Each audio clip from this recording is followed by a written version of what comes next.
We are back for episode 54 of the Quarantine Cast here at Beyond the Brick. I'm Joshua Hanlon, joined as always by Brian Salviano and Kirk Wilson. There's been a lot of fun, exciting LEGO news, and we'll have even more builds for you this week.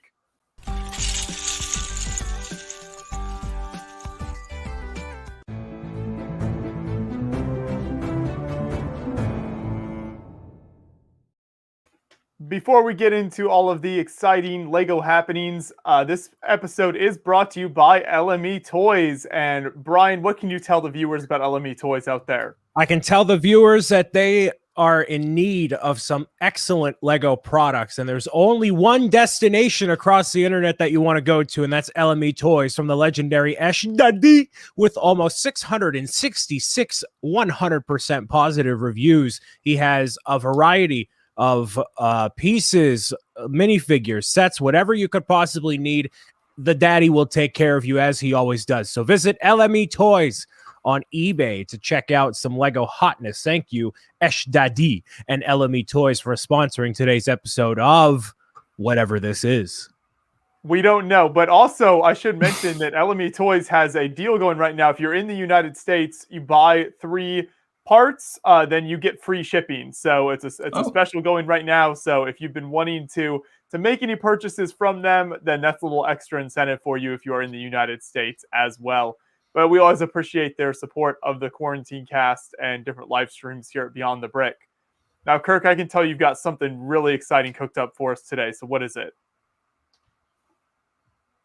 I have something. I don't think I do. I am working on a video that'll be out eventually on Beyond the Brick. Oh, well, that's exciting. Yeah. And then is this something you can talk about? Because I don't even know what you're talking about. It's confidential information. Kirk Wilson is on a task here. So okay. Yes, he is good. Okay. So yeah. So I mean, I'm working on that. And then I'm trying to get a video out today for the last video for a while on Vision Bricks, but that's not exporting for some reason. So yeah, Technology we'll see what happens. Like that. Yeah, we'll see what happens. So yeah, that's about it. What about you? Brian, you're wearing something cool. I am wearing something cool, something that has been cooking up for a little while and something that's launching across my social media platforms as of today. Throughout the month of June, I have 2 Bricks O'Brien shirts that are going to be going toward charitable causes. So if you go to shop.bricksobrien.com, you can get this shirt right here, which is basically a variant of the design that I had previously. This is a red, white, and blue version of the Bricks O Beginnings iconography. There's also a rainbow-inspired design that are available on the shop. So you can get either one of those in a t-shirt for men, women, children sizes all the way up and down. And all the proceeds from those shirts are going to be going to the Trevor Project and the New England Center for Homeless Veterans. So anything from that is going to there. Working on some other things with Teespring to make the pot a little bit sweeter for people if you want to get a shirt for yourself. So they're going to be available all throughout the month of June, and they go directly and entirely to charity. So it's good stuff. If you are in the market for a Bricks O'Brien shirt, well, then this would be a great way to make that happen. So there you go. Oh, yeah, definitely. Brian's already pulling out the big words like iconography. I mean, this is going to be a great stream today. You know that. I ended up pulling up into Dunkin'. I got a coffee because I ran out of the brew, and I had an espresso shot added. So we're locked in today. That's right. So welcome to all of our viewers from the southern tip of North America. We're happy to have you here today, in addition to Brick and Nick as well. Hey, Nick. He's muted. What do you got, Nick? What is up? I love this. Now we can just call Brian on his graphic noise, and it's never going to get old. Well, last time I'd have an espresso shot. Now that I have the espresso shot, now I'm feeling it. You know, now I'm good. Now you know how the world works? Allegedly. That's what you needed? He's unlocked the secrets of the world. I can see sounds now. It's incredible. I have moved on to one of the other creator sets, so I finished the castle. Now I'm working on this Ferris wheel set, so that's what I'll be doing today. Yeah, it looks like it'll be fun. It literally says fun on it, so how could it not be? Wow, look, I mean, the marketing is on point. That's like a big marketing thing when they say like, it's not fun when they use the terminology fun in describing the thing. It's like, it's loads of fun, everybody. It's like, is it really? Is it? You But have to tell us it's fun. Is it actually going to be fun though? yeah, hopefully that Ferris wheel is actually fun. What's that you got there, Nick? This is something I got sent by Lego that I thought I would build today. It's the Ninjago 10th anniversary limited edition briquette set. It's actually going to be, I believe, a purchase with purchase. So you need to buy a certain amount of Lego Ninjago in order to be able to buy this set, which I think is like a new thing they're trying. Yeah, that's weird. I don't know how that's going to go over. But I'll just be able to build the set for y'all and tell you whether or not it's worth spending some money on. But from what I can tell, definitely nice looking. Lots of gold on Lloyd. Nia's looking great too, and then this dragon's looking pretty freaky. So what you're saying is you need to give us your money in order to be able to give us more of your money. Exactly. Okay, I like that business model. Yeah, Yagi says $85 worth of Ninjago to get it, and I also believe that you'll be able to purchase whatever units are remaining after the promotion period is over for $30, allegedly, if places allow that. So just keep that on the docket. But if you're a diehard Ninjago person, you want it really badly, you're probably not going to wait for it. The thing that has people ticked off about this is, I mean, it's a new thing. They're going to have to get used to it. But it doesn't release alongside the new Ninjago sets coming out in the United States. So you have to buy older Ninjago stuff to get this thing instead of this launching on August 1st in the US, where it's like, if you're a Ninjago fan, sure, you're going to be buying the new stuff anyways, right? Get this, toss it in. But that is unfortunate. Yes. Very unfortunate. So that's a great note to start on, Nick. Samurai. There you go. The samurai looks really cool. I think of the three there. Oh, yeah. Yeah, it's Golden Lloyd, Nia Samurai X, and the Firstborn Dragon, which I admittedly don't recognize. I'm not a huge Ninjago fan, so I've never heard of or seen this, but we'll build it. Thank you to everyone who stopped watching other podcasts to come watch us. You made the right choice. Well, that was actually my podcast, so that's good. Right, that's why they made the right choice. Oh, yeah. Right. Of course. Gotcha. Yeah. No, that's fine. So you know who else made the right choice showing up today? Whoa! Okay. So wait, Jang, did you end up finding the Speed Champions at Target? I haven't gone yet because I was guilted by somebody to come here instead. I did not guilt you. I said, hey, I know people would like to see What's going on? I said people would like to see you on the quarantine cast. No peer pressure. This is actually the conversation that was had. It was publicly available in the chat. All right. No emails were leaked out. Okay. It's all public. But I like how you have to prove records of your conversations with Jang like you're a politician or something. I mean, he clearly is, and he has the power of influence like a good politician too. Look, here I am. Well, whatever it takes. As good an influence as I have, I still don't have my Peach's Castle, so I guess it's not working. But hello, Jang. Happy what's it today? Tuesday? Today's Tuesday. Happy Tuesday. Well, it's a little victories in life, Joshua, you know? That's very true. Yup. So do you have anything to build there, Jang, or? Well, no, go ahead, Brian. No, I was going to say no, because you didn't go to the Lego. You didn't go to the Lego store because I guilted you into being here. So instead of doing awesome new Speed Champions sets that just came out today, I've got these old pieces, stuff. I'll be looking at them and thinking, how can I make one of these cooler? Ooh, that's not a bad idea. Wish me luck. Last night I turned the... It was from a few years ago. They did a transporter, Lego City transporter, a boat transporter. It was the black and orange boat transporter set. It had a really long speedboat. It had an orange hull. I think I've probably got a picture of it around here somewhere. Will this even work? Nope. Oh no, that will not work. So with that, no. Just no. Yeah, I'll work on that on the back end, but I turned it into a thing that I call a cyberpunk truck to go into my cyberpunk district, using some of the same pieces, but not all of them. It was fun. Yeah, you had like a 5-hour stream last night? Yeah, I think so. Something like that. And you know where he was streaming, Joshua? He was on Twitch streaming. Oh. Jang Bricks. Wow, look at that professionalism. Ooh, I ladies and love that gentlemen. cover for the trunk. Oh yeah. That's awesome. Thanks. Very cyberpunk. Kind of has a cyber truck vibe, kind of. You. Who likes those things anyways? Whoops. My mistake. People come into the stream and like, cyberpunk? You mean like Cybertruck? You mean like Elon Musk? You should look at the Cybertruck from Elon Musk. Have you seen it before? It's crazy. I have seen it before. I have seen one that was done much better than anything I could ever do, for sure.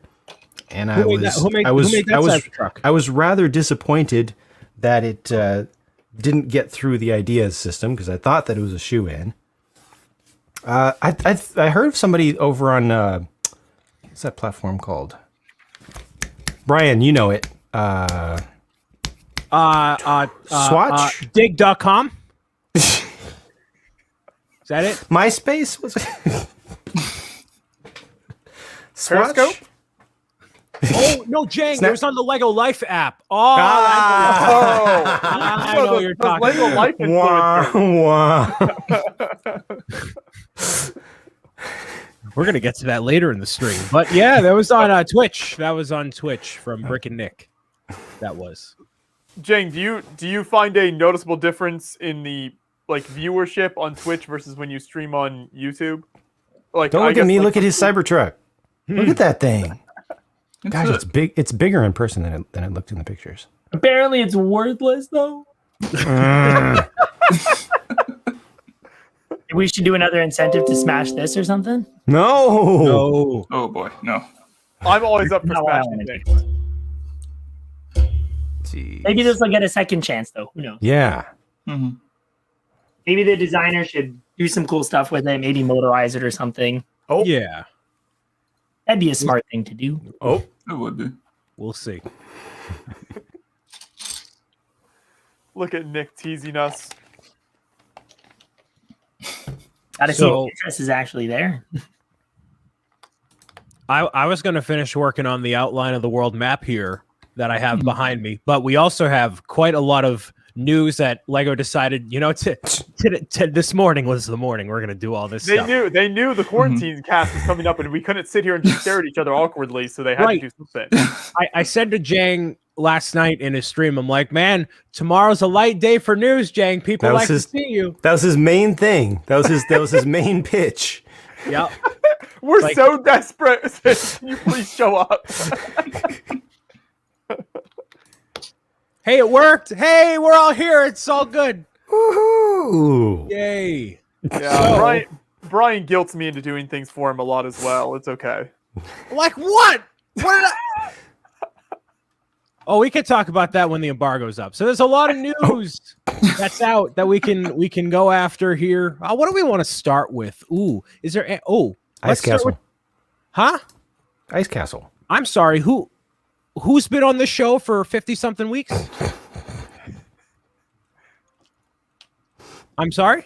It's close to Peach's Castle. Oh, that's true. Won't you Okay, we'll start with that. kill me like that? All right. So, courtesy, if you want to share my screen, someone, courtesy of brickset.com, the Ice Castle set number 43197 has 1,709 pieces. It is a model of Elsa's Palace to be released on July 1st for $200 in the United States. You get a look at this bad boy, or bad icicle, bad cool, I don't know. Right here. Look at this beauty. Looks nice. It Nice does. box, nice presentation. All that transparent blue. Mm-hmm. Beautiful. Yum. Wait, Chang, did you just say yum? Maybe. Oh my goodness. Jang's a changed man since he's been on Twitch. But yes. So there's the ice castle, and it comes with what is that variant of Elsa? Hold on, wait a minute. Pull it. No, hold on. That is the Coronation Elsa, a Snogi, Olaf, Kristoff, Anna, and Elsa. I have not seen Frozen. I am uncultured. I don't know what this actually is. Scroll up, Ryan, if you could. Yeah. Oh my goodness. What's going on? Well, keep going. Keep going. See that number that's blue? Yeah, click that. Yeah. there we See it from go. the back. Look at this professional over here. Look at that. Oh, yeah, that interior. is Yeah. That Yeah, staircase. Great. You can't get a solid. Let me see if this one works a little better. No. Hit the full screen at the bottom right, just above Nick's. You're so professional. Oh my goodness. Look at this. Wow. Yeah, that's great. Yeah. So it's literally all blue except some Technic gray. Is that like white? Is that aqua? A lot of the supporting pieces? Right here, that's like a medium measure, I think. No, like The beside. one in this in between, like. Oh, in between that? Yeah. the- Yeah. Absolutely. That's a lot of aqua. Sick. Mhm. Yeah, that's sheesh. I like this dark blue over here. Mm-hmm. White piano in the back. And it looks like all of the translight blue, if not all, very nearly all, is opal. It's that iridescent, Mm-hmm. translucent rather than transparent. So is this the most expensive mini doll set ever? I have no clue. Don't know. How much is it? $200 and 25.5 inches tall. Mhm. Whoa. But that is tall. Very, very tall. That's, Mhm. isn't that almost Daily Bugle range Almost. for height? Ooh. I mean, they cheat a little bit with the ice antenna up there, as most buildings do, but still, that's significant. Aaron, you're looking at $200 US for this. Now, my question is, how tall is it in comparison to the Disney Castle? This definitely has, so these pieces in the front right here, definitely Disney Castle vibes right here, Yeah. for sure. It doesn't seem as wide of a footprint, but it definitely Yeah. seems just as tall, if not. I mean, this is cheating, right? Yeah. This whole little, It's cheating. just stacking. But like, Just stacking. you know, is anyone in here or in the chat familiar with Frozen that they can tell like the accuracy or some Easter eggs maybe of the set? Because I'm not 100% certain myself. I mean, the coronation figure is accurate to what happens in the first movie. I'd Okay. say a lot of the characters are accurate to what happens in the first movie. I believe, though, that it might be pulling some inspiration from the short that came out before the second movie. Because of the Olaf and like the baby snowman. I think that's pulling some inspiration from that. The snow geese. Yeah. I was not aware that that's what they were called. I just called them baby snowmen. The little nuggets. Yeah. So I think it's like just pulling inspiration from like all three of the source materials and just kind of putting it there. But the castle looks pretty accurate in my opinion to like what you see in the first film. I'd say so. Love that staircase. Yeah. It's very nice. And the piano. It's pretty Yeah, that piano's substantial. sick. Mm-hmm. White grand Ooh, yeah, piano. that's really cool.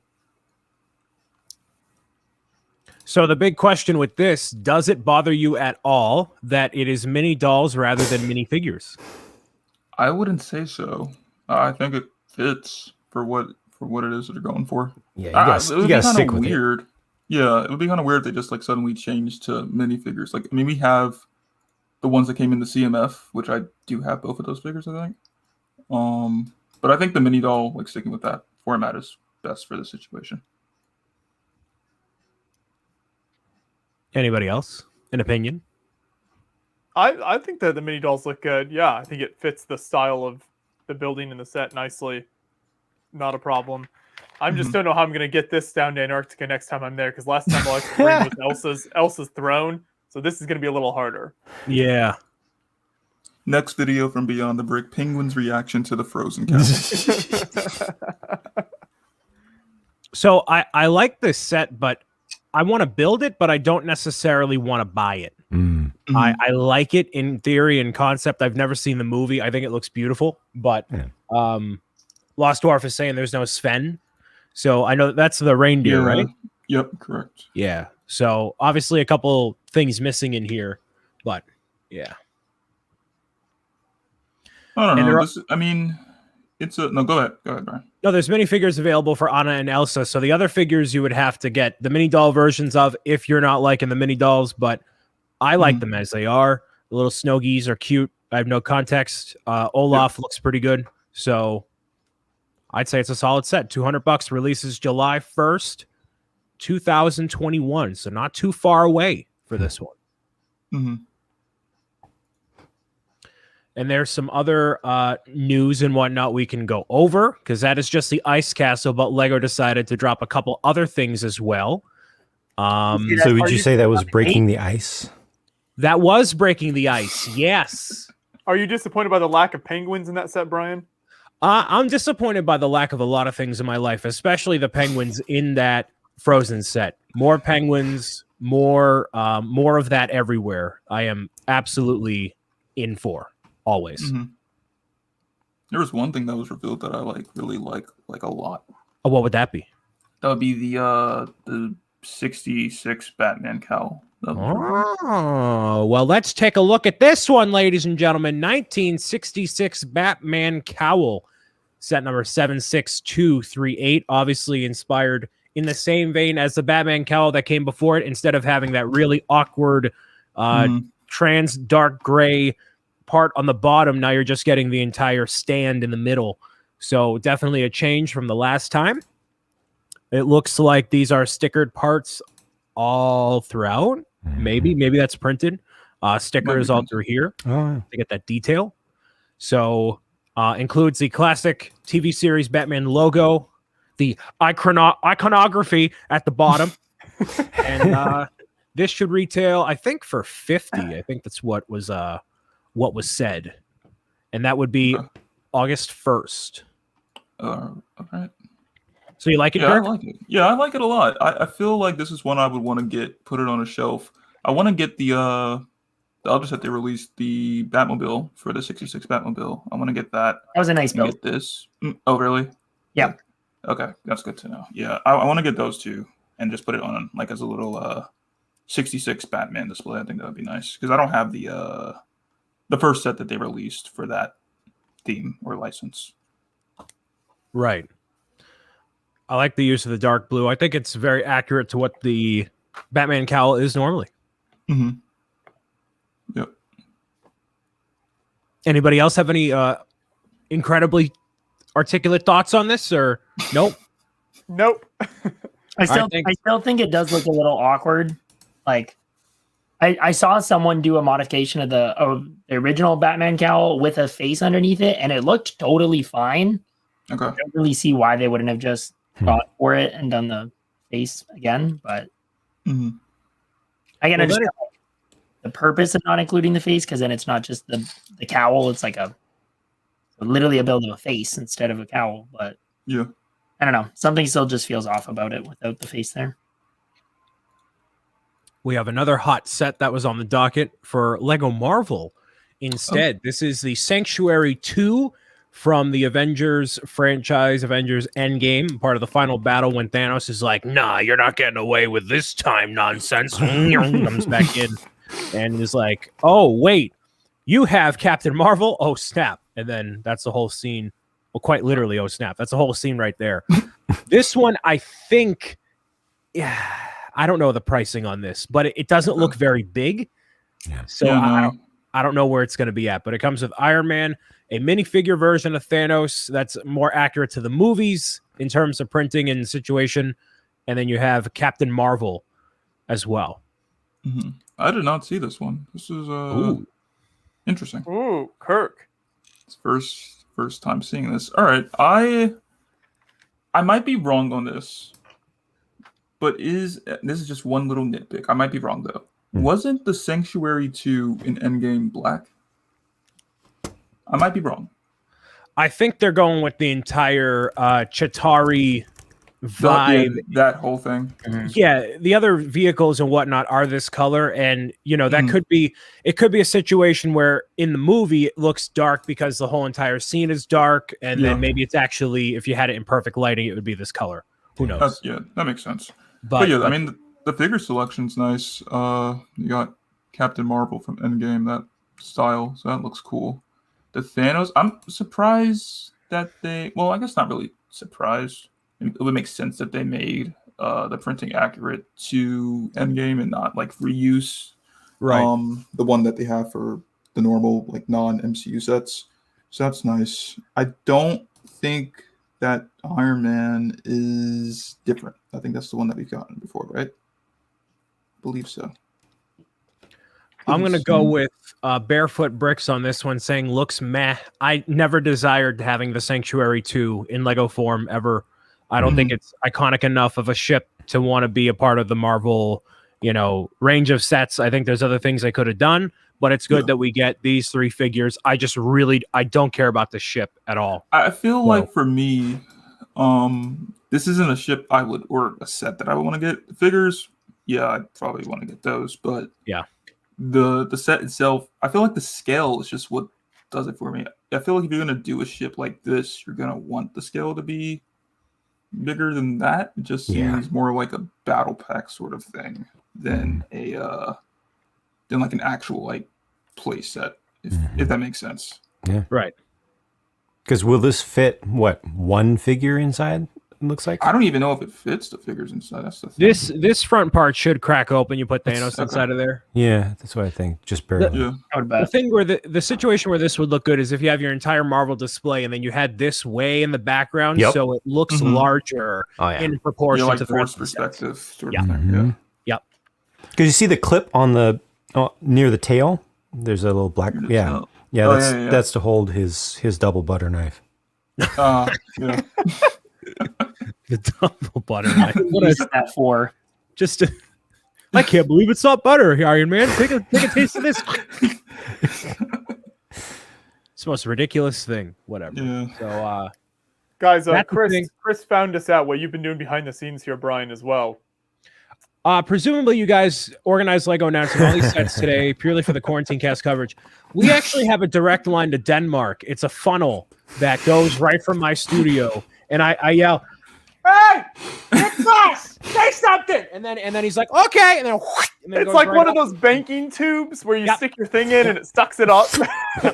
Exactly. So any requests that I have within reason, Nick Voss is like, "Oh yeah, sure," and then he takes it and he sends it over to the right department, and then there's all the news. It's great.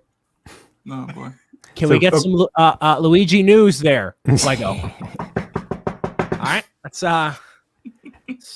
keep it okay. So according to Promo Bricks, that Sanctuary 2 may or may not be 30 euros or $30 US, maybe. Looks larger than 30. I think they could charge 40 for that. I'm with you. I would not want them to. I would much prefer 30. It's probably going to even look smaller in person than it does here. Yeah. But these stud shooters are big. Well, they look big on that. Right. Well, anyways, more exciting than this objectively is the next set on here from Star Wars. Brian being excited about Star Wars. What reality we live in, kids? Star Wars! 75296, the Darth Vader meditation chamber on a black base plate with a printed tile there with the Star Wars iconography on there. Hey guys, Brian learned a big word this week. Keep saying it every chance he gets. Look at this I need more coffee. So the chamber is nice. You get Darth Vader and some Imperial guy. I like this. This is nice. The whole thing that they've been doing recently with like the more like sets focused on certain scenes or like what would it be like You think it's characters like War on from Mustafar kind of thing? that would be cool if they did that. Didn't they Seeing do how they a did, small version of that recently? did they? He's saying like that, yeah, because they have the standalone. It's the high ground battle pack. Yeah. That's Oh, okay. Yeah. This is nice. I like it a lot. It seems very detailed, and I like the. I'm not. There's probably a sticker, but that thing, Yeah, the screen on the 100%. inside, yeah, that looks nice.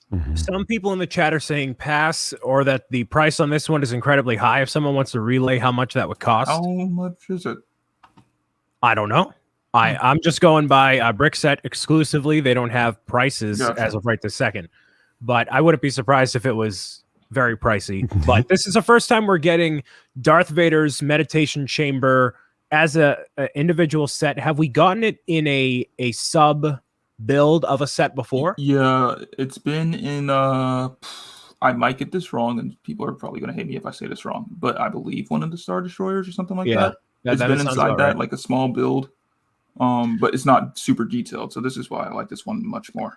Real quick, I wanna report on a travesty in the chat here. A lot of people are saying this is $70 in the United States. Yeah.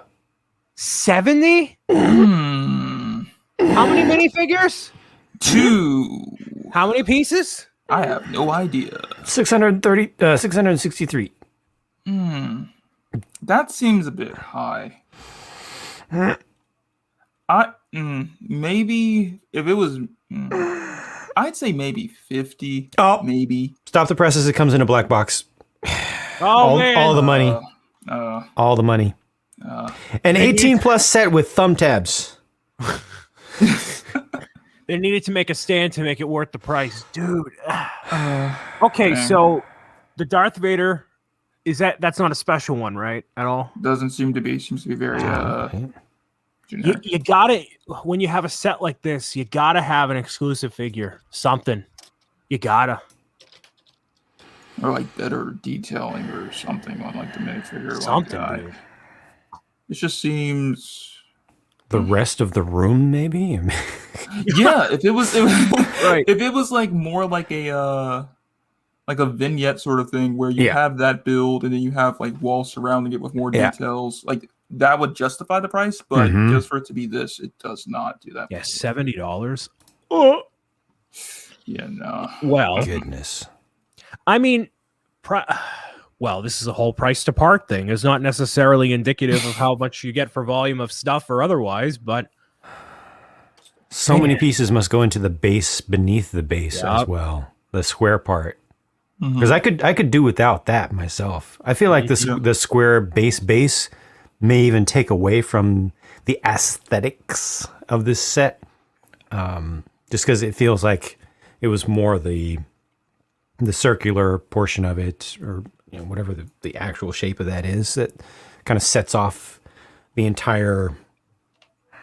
I don't know, it's almost like a throne / cocoon presentation of him. It's more conical. It has that tapering towards the top, and I feel like the base here turns it into more of a museum piece. Like, oh, do you remember this? Like you'd be taking a tour through a real life in-universe Star Wars museum, like natural history museum. Remember when this happened? An awesome idea, though. I like that idea for a museum.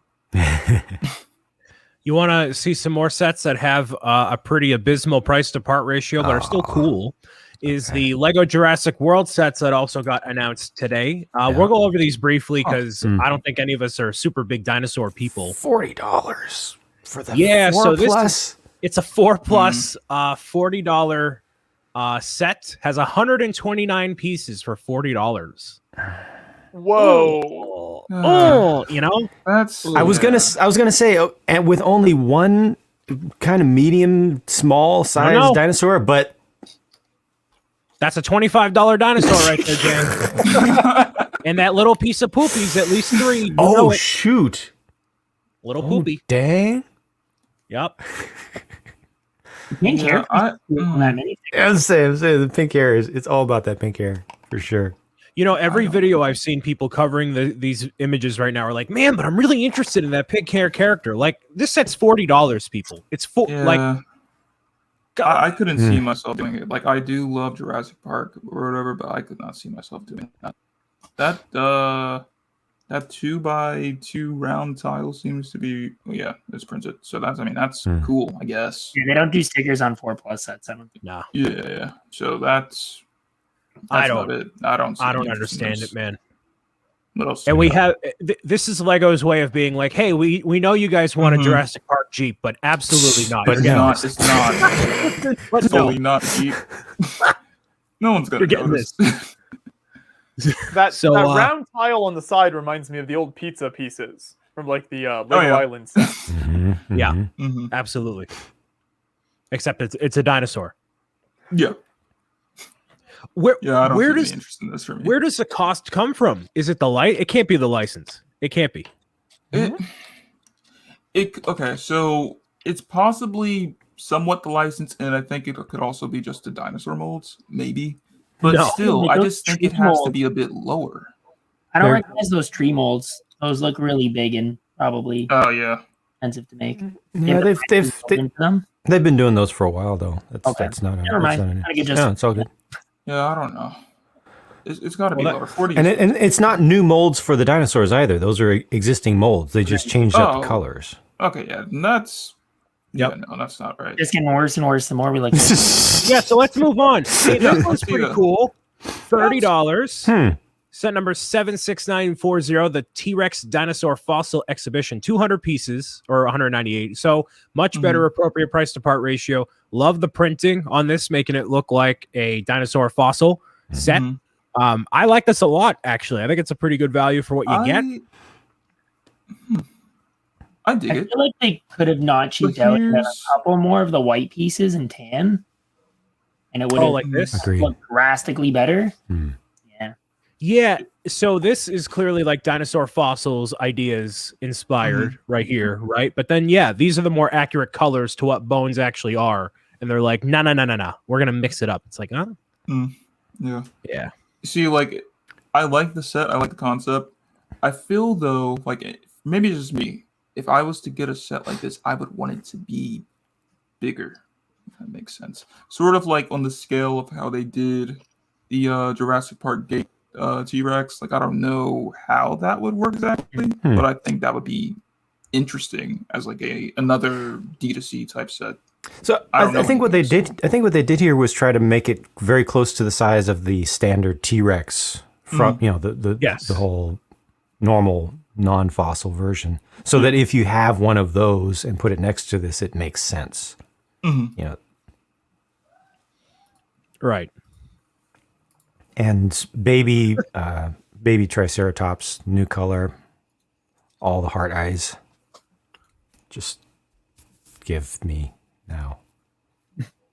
Seriously, baby Triceratops, one of the cutest things ever. Designed first for the Lego Jurassic World game, I think.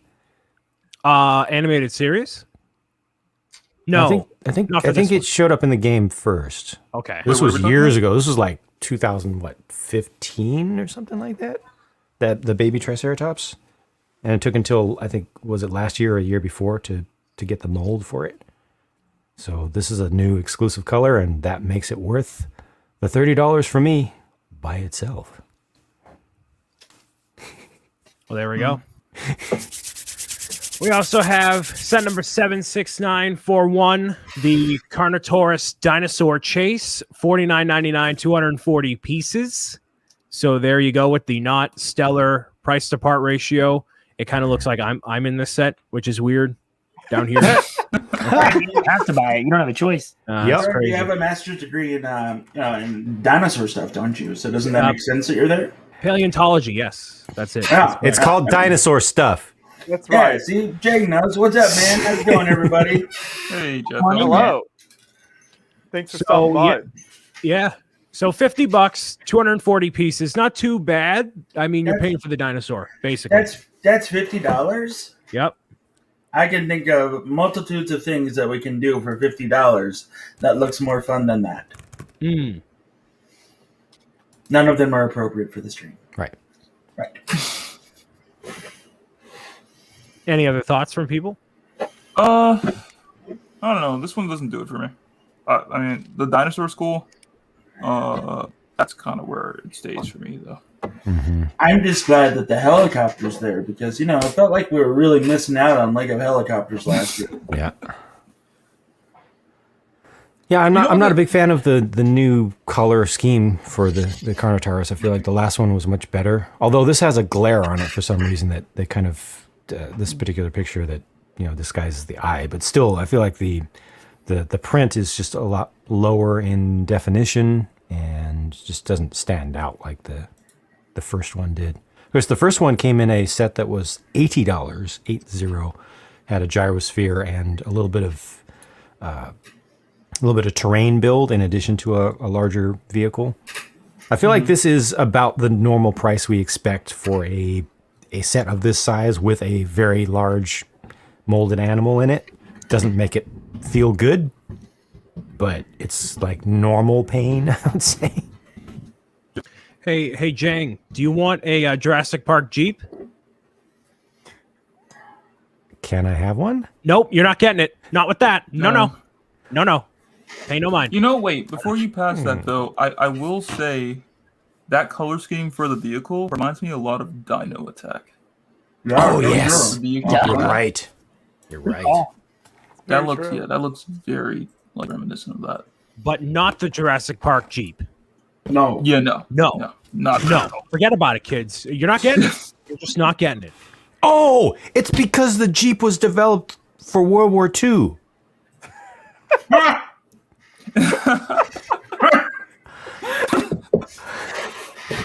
Wow, you figured it out. Got it. I cracked the code. Well, I mean, this is a military Jeep from Superman. Hush. That is a fantasy situation. It's not realistic. No, fantasy. That movie sucks anyways. The next set we have on here is 76942, the Baryonyx. Man, I'm learning all big word, mean big word today. Baryonyx Dinosaur Boat Escape. 308 pieces. Drum roll, kids. $80. Bada bang. Owen Brady, Darius, who cares? You got all this stuff. Are you kidding me? That's $80? But boat holes, Jeff, boat holes. Mm-hmm. I know, but does the boat have more detail than just this stuff? Or is there like... No, but Jeff, boat holes, you got to think big. That's And it actually floats. That Boat hat- does float. Ooh. I guess I'm just glad we're getting... Pieces, guys. Where are 300 pieces there? Right? Here's the official formula from Lego. Expensive dinosaur elements plus expensive whole Chris got element it. equals unrivaled pricing disaster. Oh man, Chris that's knows great. what's up. This set should not have included this dinosaur. It should have included a couple of pterodactyls and like raptors to give you more stuff instead of one big dinosaur. Well, now Like- You get the baby one. You get 2 dinosaurs in that set, Brian. Oh, Oh, God. come on. All right. Well, give me like 3 pterodactyls, a raptor, and a mini dino instead of this big one. Actually, Brian, they're not pterodactyls. Actually, They're Jang, pteranodons. Mhm. actually, okay. So I'm getting depressed. We got to talk about something else. We got to talk about something else. Ryan, what other news do you have queued up for us? Something more exciting, maybe. Something more exciting. Well, Lego has taken a look at E3. They've taken a look at Comic-Con and PAX and literally every other convention that's existed. And we're like, we can do that. And they decided they wanted to do LegoCon as a thing, to be a thing on June 26th. As far as I know, that is a Saturday. Debuts at the same time worldwide. So Eastern time, it is noon. It is a show that will demonstrate new things from Lego, including new set unveilings, as far as I can tell. That we've already seen and just covered. Yep. Probably gonna happen. So those interviews with designers, and all sorts of interesting things aimed at an audience of ages 9 to 12. So definitely for the younger crowd. Oh, wait, there it is. Lego Mother. We got Lego Mother. So hopefully there's going to be new reveals of sets that we haven't actually seen before, ideally. But it's on June 26th, and let's hope it's I don't know. It's all online. No interactive bits to it. You can't go there physically to Denmark or otherwise, except for like a launch party. So basically, if you know E3, if you're from the gaming realm, you'll know that you basically just watch along at home. All the news sites are going to report on stuff, or news places will probably have all the stuff beforehand and be able to release it as soon as the press release is available and whatnot. So yeah, we'll see what comes of it. This does look. Go ahead. No, it does say our official reveal of new products. So that would infer these sets do not exist yet to the public knowledge. So John was pointing out to me earlier, this sounds a lot just like a more public version of Fan Media Days. Like, it sounds very similar to what they do for Fan Media Days, just kind of more aimed at the public. Yes, and apparently they talked about this, I guess, at Fan Media Days, which, sure, whatever. A lot of people saw this tease and were like, "Hey, this is Lego Lights." It's like, no. I thought they were releasing a Simon game from back in the 80s, and I was just going to be on it. I was like, "Oh man, Simon's a great game." This is disappointing. That's okay. No, this is for the 9 to 12-year-olds, so we are more than unqualified to be excited about this. But hey, wait, Kirk is excited about it because he's only 11, right? What? Right. No. Live stream right here for free. This has Lego Life integration as well, so if you want to do that. Oh no! Wait, is it seriously only going to be on their website? Like, you won't be able to see it on an actual website that works? I would certainly hope. If Lego's listening right now, and I know they are, because Beyond the Brick is nothing to scoff at. You better air this on Twitch. You better air it on YouTube, because Same. whatever infrastructure you have on this website to run video being streamed by thousands of people at one time, it's not going to go, and it's going to. So air it on Twitch, please. Don't forget about Periscope. Periscope too. Air it. Instagram Right. Live, Snapchat, Tumblr. TikTok. I don't care. TikTok. You get a lot of eyes on TikTok. Your website's not going to handle it. I know nothing about web cloud storage. I know zero. It's not going to handle it, and you guys are going to be very disappointed. Okay.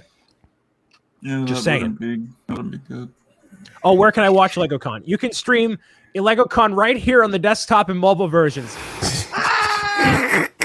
Oh. Right there. So I was curious because I was like, man, E3 usually has a cataclysmic oops. And I was wondering, I wonder what Lego's cataclysmic oops is going to be for the convention. And then you read that, and I went, oh, the whole thing. Okay. Well, so ideally, this is a pre-packaged video like the Nintendo E3 Direct, where All it's they're just gonna like do is push play.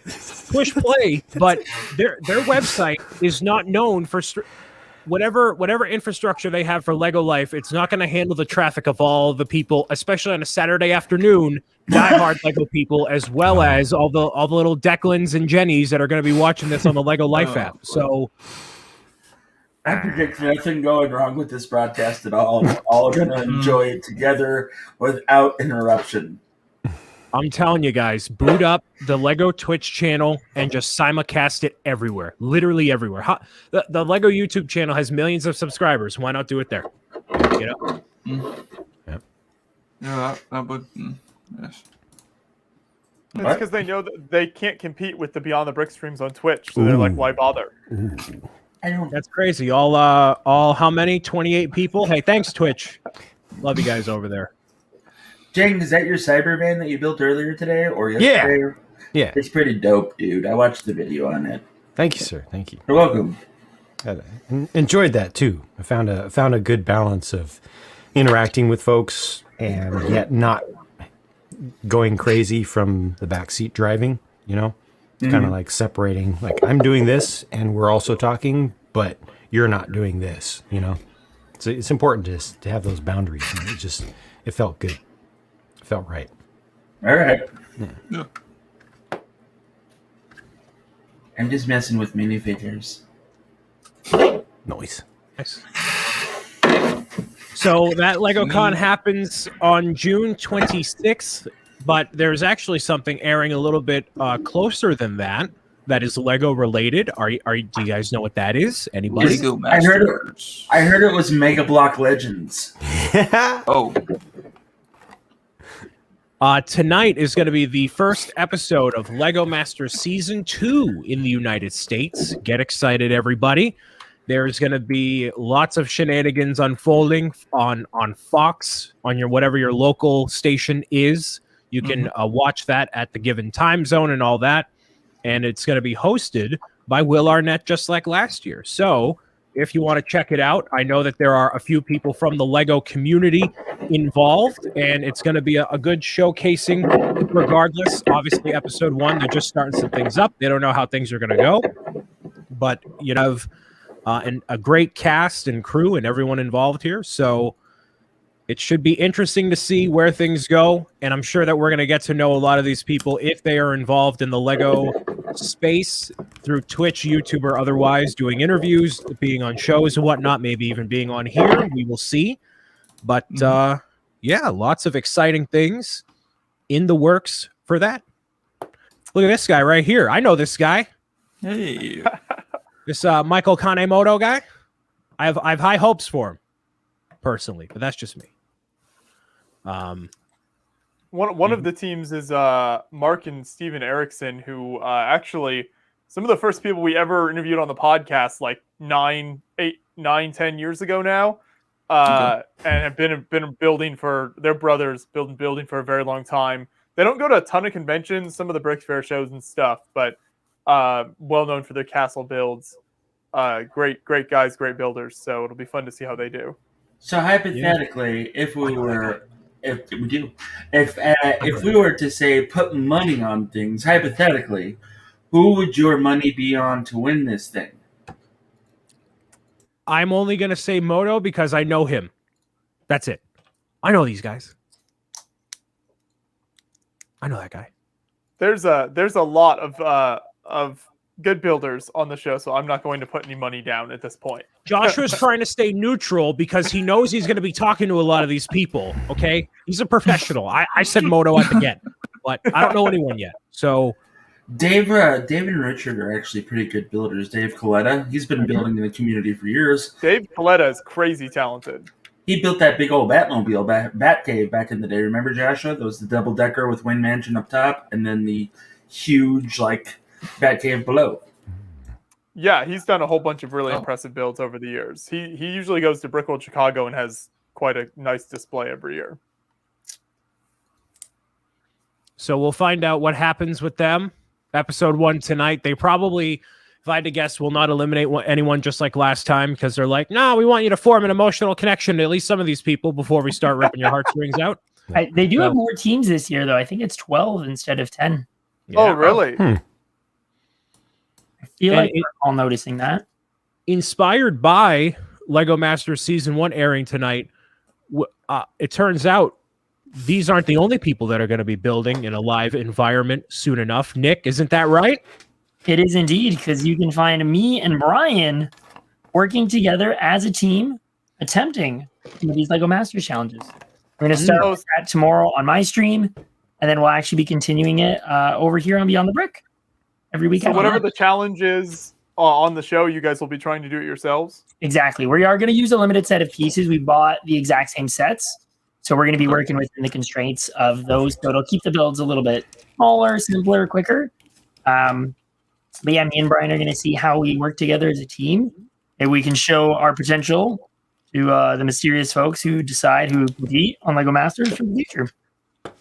So what Nick is saying is he's bringing all the building prowess. I'm bringing all the personality and charm. I was just gonna say, I hope Nick is ready to carry you through the competition. But if he is, then So basically, you're the guy from Apple, and Nick is Wozniak. Well, no, I'm not going to toss Nick to the side like Wozniak did. He's still got to pay, pay cut. All right, he's going to carry. He's the jobs. I'm the. If anything, I'm more the Wozniak. I think. No, Brian, you would never toss anyone to the side like that. But No, I think not that at all. Steve Jobs, yeah, no, not even a little bit. So Steve Jobs is basically the mouth of the organization, and then every once in a while he would let Woz speak. That's all I'm saying. Whatever the dynamics are, it'll be a good showcasing, regardless. And we're gonna have a lot of fun. We're just trying to create drama before you guys even get on the show. Yes, because that's what gets the clicks. I actually hate Nick, and I don't want to talk to him. But we're forcing each other to build together for the clout. For the clout. Yep, that's the only reason why. So that'll be airing tonight. Tomorrow, 10 a.m. on Nick's channel, twitch.tv/BrickandNick. If you're not following already, please do. And that'll be a good one tomorrow morning. It's exciting stuff. Glad to see how you guys do.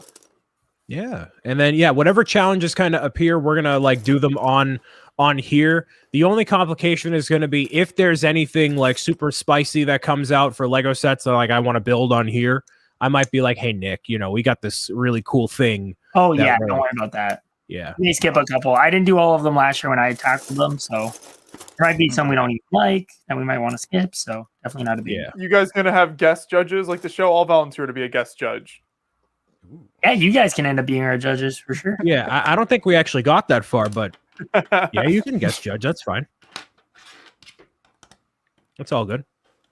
You should get Flynn on there too to judge it as well, since he's got the expertise and sure if you offer. Speaking of which, nice segue. I didn't even say his name 3 times. What's going on here? I'm faster than Beetlejuice. What can I say? How's it going, everybody? It's going good. Good. Awesome. Good. Oh, I'm only here for a very brief period. Wow. And I see 2 things that I see 2 entities that I've never shared a screen with before. Jang, which is awesome. Hi, nice to meet you officially. I feel like I've shared a screen with you because I've streamed and then I've gone and watched your stream, but it's right. It feels like it. But and also Brian's haircut. I have not shared the screen with Brian's haircut yet. That is something we didn't acknowledge last week because we had the designers on. True. Everybody in the chat was like, "Brian got a haircut? What?" And then just kept going. So, very nice. It looks like you just got more than one haircut. It looks like you got all of them cut, but I'm not going to nitpick it. Right. Wow. Yes. Not to nitpick at all. Not to nitpick. Yeah. So speaking of all the things that are going on this week for Wednesday and Lego Masters and stuff, there's some. I'm not just doing Nick's stream tomorrow. I'm not just doing my stream tomorrow at 7, building the blacksmith shop. But I got a fully booked schedule for Wednesday, don't I? Wow. You do. Brian is going to be co-hosting the Tricky Bricks build and chat with me tomorrow because Richard is out of town working. So Brian's going to be our special host.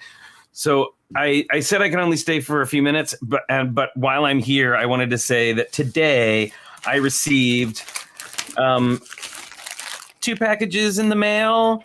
Oh, that are Quarantine Cast related, one from Brian and one from Joshua. So I'm gonna open those tomorrow for viewer mail for our show. But I just wanted to come on and say personally thank you both for this. I'm really excited to see what they are. I feel like soft goods in one, and what I'm imagining is Lego in the other one. It sounds like Lego when you shake it. I mean, sounds like Lego to me. You're on the right track. Brian, did you send Flynn like your grandma's lasagna? He said squishy in one. No, that's the one from Brian is the soft goods. I think it's a no. Hamsters pedal faster. There he is. All right. Oh, okay. So no lasagna. Okay. No, there's no lasagna. But Flynn, yeah, you're good. You froze for a second, but you're good. Oh, that's been happening lately. I'm not quite sure what's going on. I think I need to call my local cable provider and find out what's going on with my connection. So Brian is truly the most professional live stream co-host in around, so I think that gig fits him nicely.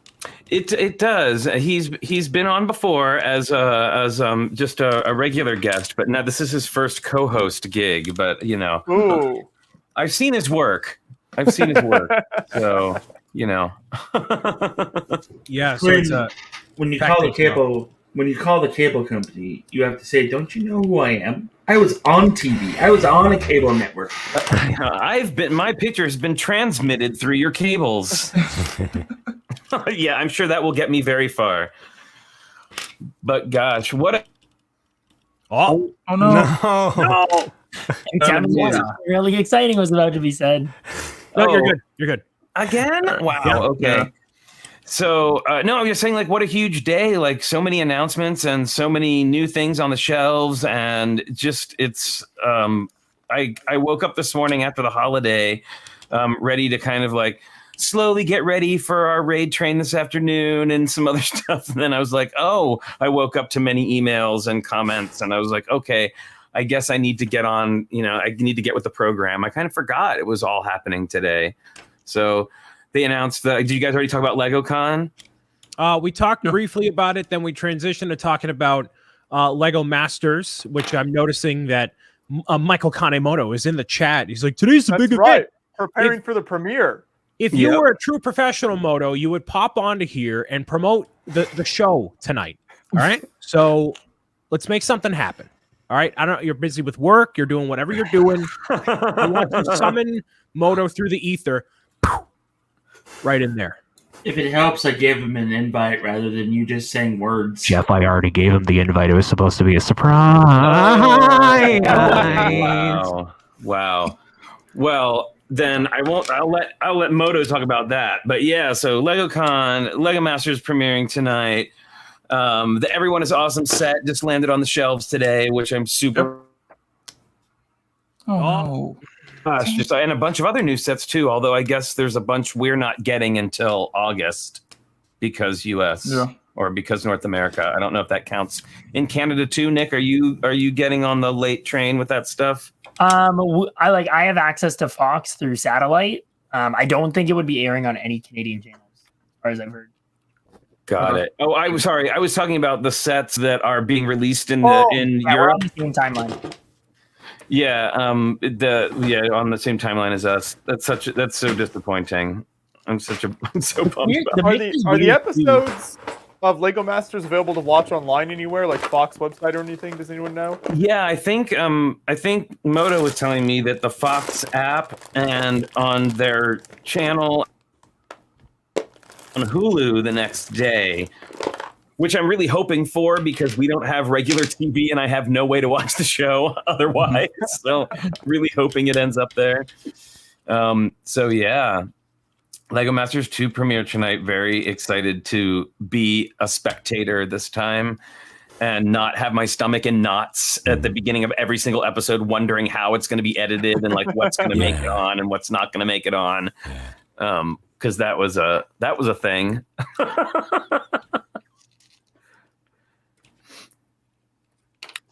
And silence. Well, we're so enraptured by the Lego Masters process. I'm actually building myself the map. You can't see it right here, but I'm. Yeah. Oh, there it is. Oh, so you're I building have the map. the entire board. I was excited for a second.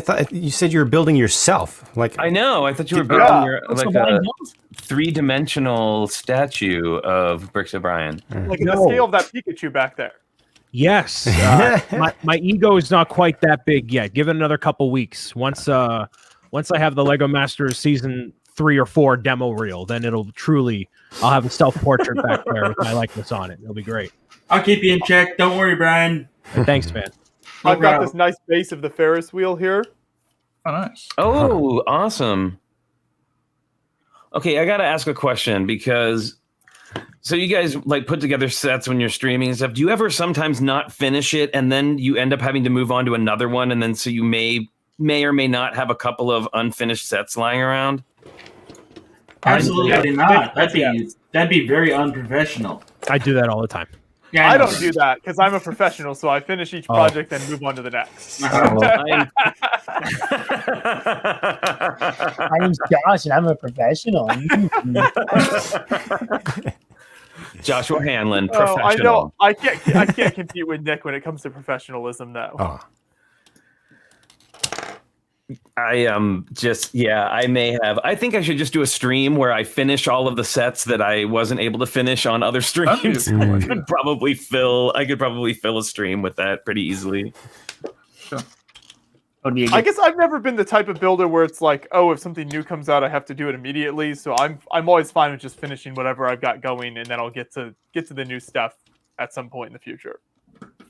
Yeah. Well, it's come back to bite me in the proverbial behind because I was putting together the NES on Twitch for a while, and then something happened and I can't remember what it was. Something happened that I had to do something else, and so it kind of got put aside, and I misplaced bag number 10. I don't know where it is. Talk about a game over. I have to. Nice one. So I'm gonna have to. I have to go find it. I have to dig it out. Oh, I guess I'm the only one so unprofessional as to have misplaced a bag of a Lego set. I'm sorry. Well, I'm glad I could represent chaos here on the show today with all of you professionals. Flynn, have you ever seen any of my streams? It's like held together with duct tape, scaling wire, and hoping for the best. Oh, great! Lindsay says that the first episode of Lego Masters will be on Hulu tomorrow, so I will get a chance to watch it before. Yeah, before Sunday when we talk about it. Oh, that's awesome! Ooh. Yes, this is one of the 3 brickheads you get in the new Purchase with Purchase Ninjago set. That's I love the way you say that. This is Mia Samurai X. Shh! Don't spoil it. It's on the box, okay? And then you get your Golden Lloyd, which includes one of the cool little tiles. It uses a lot of nougat, but it definitely blends. I feel like at about this distance, you can barely tell where the nougat and the gold blend. So, oh yeah, it does work pretty well. It's a little more noticeable IRL, but they're pretty cool builds, and it's a lot of gold pieces still. So can't argue with that. Are there any new gold pieces in there? I don't think I would jump at saying yes, to be honest. All right. Yeah. Maybe just I don't know if the ring on Nia's torso there, maybe. I think that's probably good enough. But everything else, I feel like I've seen at some point or another. There were some cool colors on the internals, when I get at them. It was very interesting in a couple of spots. They chose some interesting bits. I just tore apart Lloyd, but a random orange 2x2 round with hole in it for some reason. And then on the inside of the heads, they did bright green for the 2x2 round bricks, which was just nice to see. Just change up in the colors of some of the pieces. So I always like it when the internals have some fun colors for you. Yeah. Dig it. All right, so much like Flynn here, I'm out as well. So you guys have a great afternoon. Good seeing you all again, and we'll see you on the next one. Yep. See ya. Jeff, Talk to you later. So Golden Light asked in the chat before, will we be talking episodes week to week? I believe we will. Joshua, are you going to actually watch it? I plan to. Yeah. Yeah. Right. I watched every week last season. Cool. I'm very excited, especially with the number of people that we know from the community on the show. So it's always really neat to see how they're doing and then get introduced to all the new folks as well. Nice. So I will watch it as well. I think we'll be able to talk about it, and that'll give people plenty of time throughout the week to watch the show. And then whoever was on, the show, we can try to get them on. I don't see why they wouldn't want to be on I mean, any live stream to just talk about. I'm sure a lot of those contestants are eager to talk about the process and whatnot ad nauseum for weeks to come, because that's going to be the entire focus. Like, they go on the world tour from channel to channel. Going to be on Tricky Bricks. They're going to be on Beyond the Brick, the AFOL Spotlight with Boone, and then all the places. So, well, they I'll say this from experience: they deserve it because they worked really, really hard to get there, and yeah, it was intense. And I know there's like a lot of people covering them now, and we actually made a choice to wait until after the episodes have aired to really start hanging out and interviewing with them, because I just know when we were on, there's so much we weren't allowed to talk about until after the whole process was over. Yeah. And I felt like I had much more to add to the conversation after than I did like beforehand, other than being like, it was really fun and stressful and building on a clock is hard. Like, that was pretty much, what I could say before before it premiered and ran. So that's why Moto is in here, Brian. Right. That's exactly why, because he's too busy allegedly working like an adult. Allegedly. I don't know what he even does. He just sits around and practices what he's going to say for Lego Masters all day. Like, seriously. Jeez. He was perfecting his catchphrase. Perhaps. Spectacular. He's just saying it 15,000 times. Spectacular. Just saying a particular way. That's it. I actually worked really hard to make sure that I didn't have a catchphrase. I was like, I don't want to find out later that I said something like, 85 times, and they've decided to make that a catchphrase. we need a 1 hour Moto Bricktacular loop. That'll be the intro to my live streams. Be great. Yeah, I plan on watching it tonight and sit in the living room, just tune in and see what happens. I'm looking forward to it. Very nice. I'm going to leave it to the power and clout of the Beyond the Brick, John Hanlon or Joshua, to be like, would you like to enter the kingdom of Beyond the Brick to be on the quarantine cast? And then hopefully most people be like, yeah, sure, why not? Get them on Would here. you like to enter the kingdom? We're just going to start every invite email that way. Well, it's been established. You guys reach up to like the professionals. I reach out to the community, and that's kind of the dynamic. You guys have the poll to be like, hey, has that been established? I mean, kind of. You reach out to all these Lego designers. You have the relationship with them. I don't. I'm schlubbing here. I reach out to Jang, and it's like, all right, cool. Well, here he is. You're talking with Sam on Twitter all day, aren't you? Okay, so what happened? I'll tell you what happened now that you brought it up, because I wasn't going to say anything. So I put on Twitter, and this actually goes out to anybody in general. I put out a tweet that said, hey, who would you like to see beyond the quarantine cast? This is not an elusive club, okay? This is not like... I thought it was. Oh, well, it was until I showed up. It's elusive, just not exclusive. Right. So it's not a situation where we're like, we don't want a particular person or who. It's none of that, right? So I'm always looking for new types of people to bring on. Who wants to bring something cool to the discussion table? Doesn't matter how many subscribers you got or blah blah blah, right? So I'm like, who do you want to see? And then Sam on Twitter was like, oh, I know a couple people. Mr. works for Lego and Lego Ideas and like designs products for a living. And I'm like, Sam, I appreciate you reaching out. We only have a certain quality caliber type people on the show. We'll reach out to your people and we'll discuss. And so I think I messaged him on Twitter and I said, hey, if you guys are working on something, you want to show it off on the show, I'm sure people would love the insight. And then he asked me like, are you a part of Fan Media Days? And I'm like, I myself am not. I think Beyond the Brick is. And I'm like, actually, I don't think they are, because I didn't see you guys in like the lineup of people that were a part of it. And then he never responded. So I'm left on red. Wow. Well, I know Ghosted by Sam Johnson. I know that RLFM Days is a pretty, it's a small group. Oh, no. They got invited. Oh, I know they did. I know. I'm sure they did. I'm just saying it's a small group, right, that there's only X number of spots that can be there and stuff. Right. So yeah, they have like a crazy rule about participating in every single session, or else you can't do it at all. And they start at like 3 a.m. Eastern time. So I was like, yeah, that's a no. Okay. And I said to Joshua, like, if you gave me the task of like, hey Brian, can you stay up for like, I don't know, 72 hours and just do all this stuff? Like, sleep doesn't matter to me, but you know, it's fine. All that information basically came out in the past couple of days, anyways. So right. It's like, so that's another reason why. I mean, it'll all be out there.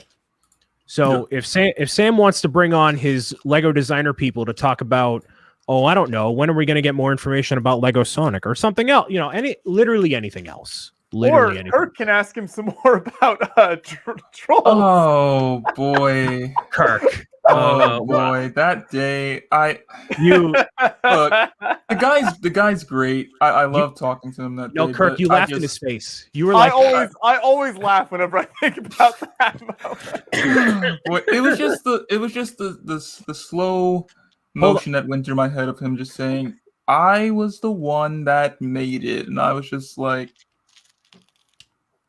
wow. Okay. So Jang, do you know that story? No. Okay. Sounds Boy. amazing. Sam was on the show, and he was talking about the process of how products are like introduced into the Lego portfolio. Big words today, Brian. The Lego portfolio. Wow. And so Sam said, in all seriousness, because it was a serious thing, he pitched to Lego to make Trolls because his daughter loved Trolls so much. Okay. And that's what he did. And then Kirk laughed in his face. Live on the show. I don't remember laughing. You did. You just laughed? Yes, you did. Yes, you did. Can we get a playback? That's deep in the archives, Flynn. I have no idea. Yeah. Oh man, I laughed. Now I feel even bad. I didn't realize that I laughed. Yes. Can we at least get an artist recreation, like an recreation video? Oh man, it was incredible. I watched all of Kirk's professionalism fly out the window. It just went all out. Yeah. Yep. Yeah. And then there was just like an awkward pause, and Sam was just like, "No, I designed it." Oh man, and it's weird though. It's weird because like I don't have an issue with those films. I actually enjoy them for what they are. Yeah, now you say that. Now you say it. Yeah. No, because I'm actually okay. So you have Disney fans. Well, I'm a big DreamWorks fan. I love those films. So instead of it being Disney, it's DreamWorks. But I still was kind of. I didn't know that's how. Do we need to schedule a public press conference for you to walk back your comments, Kirk?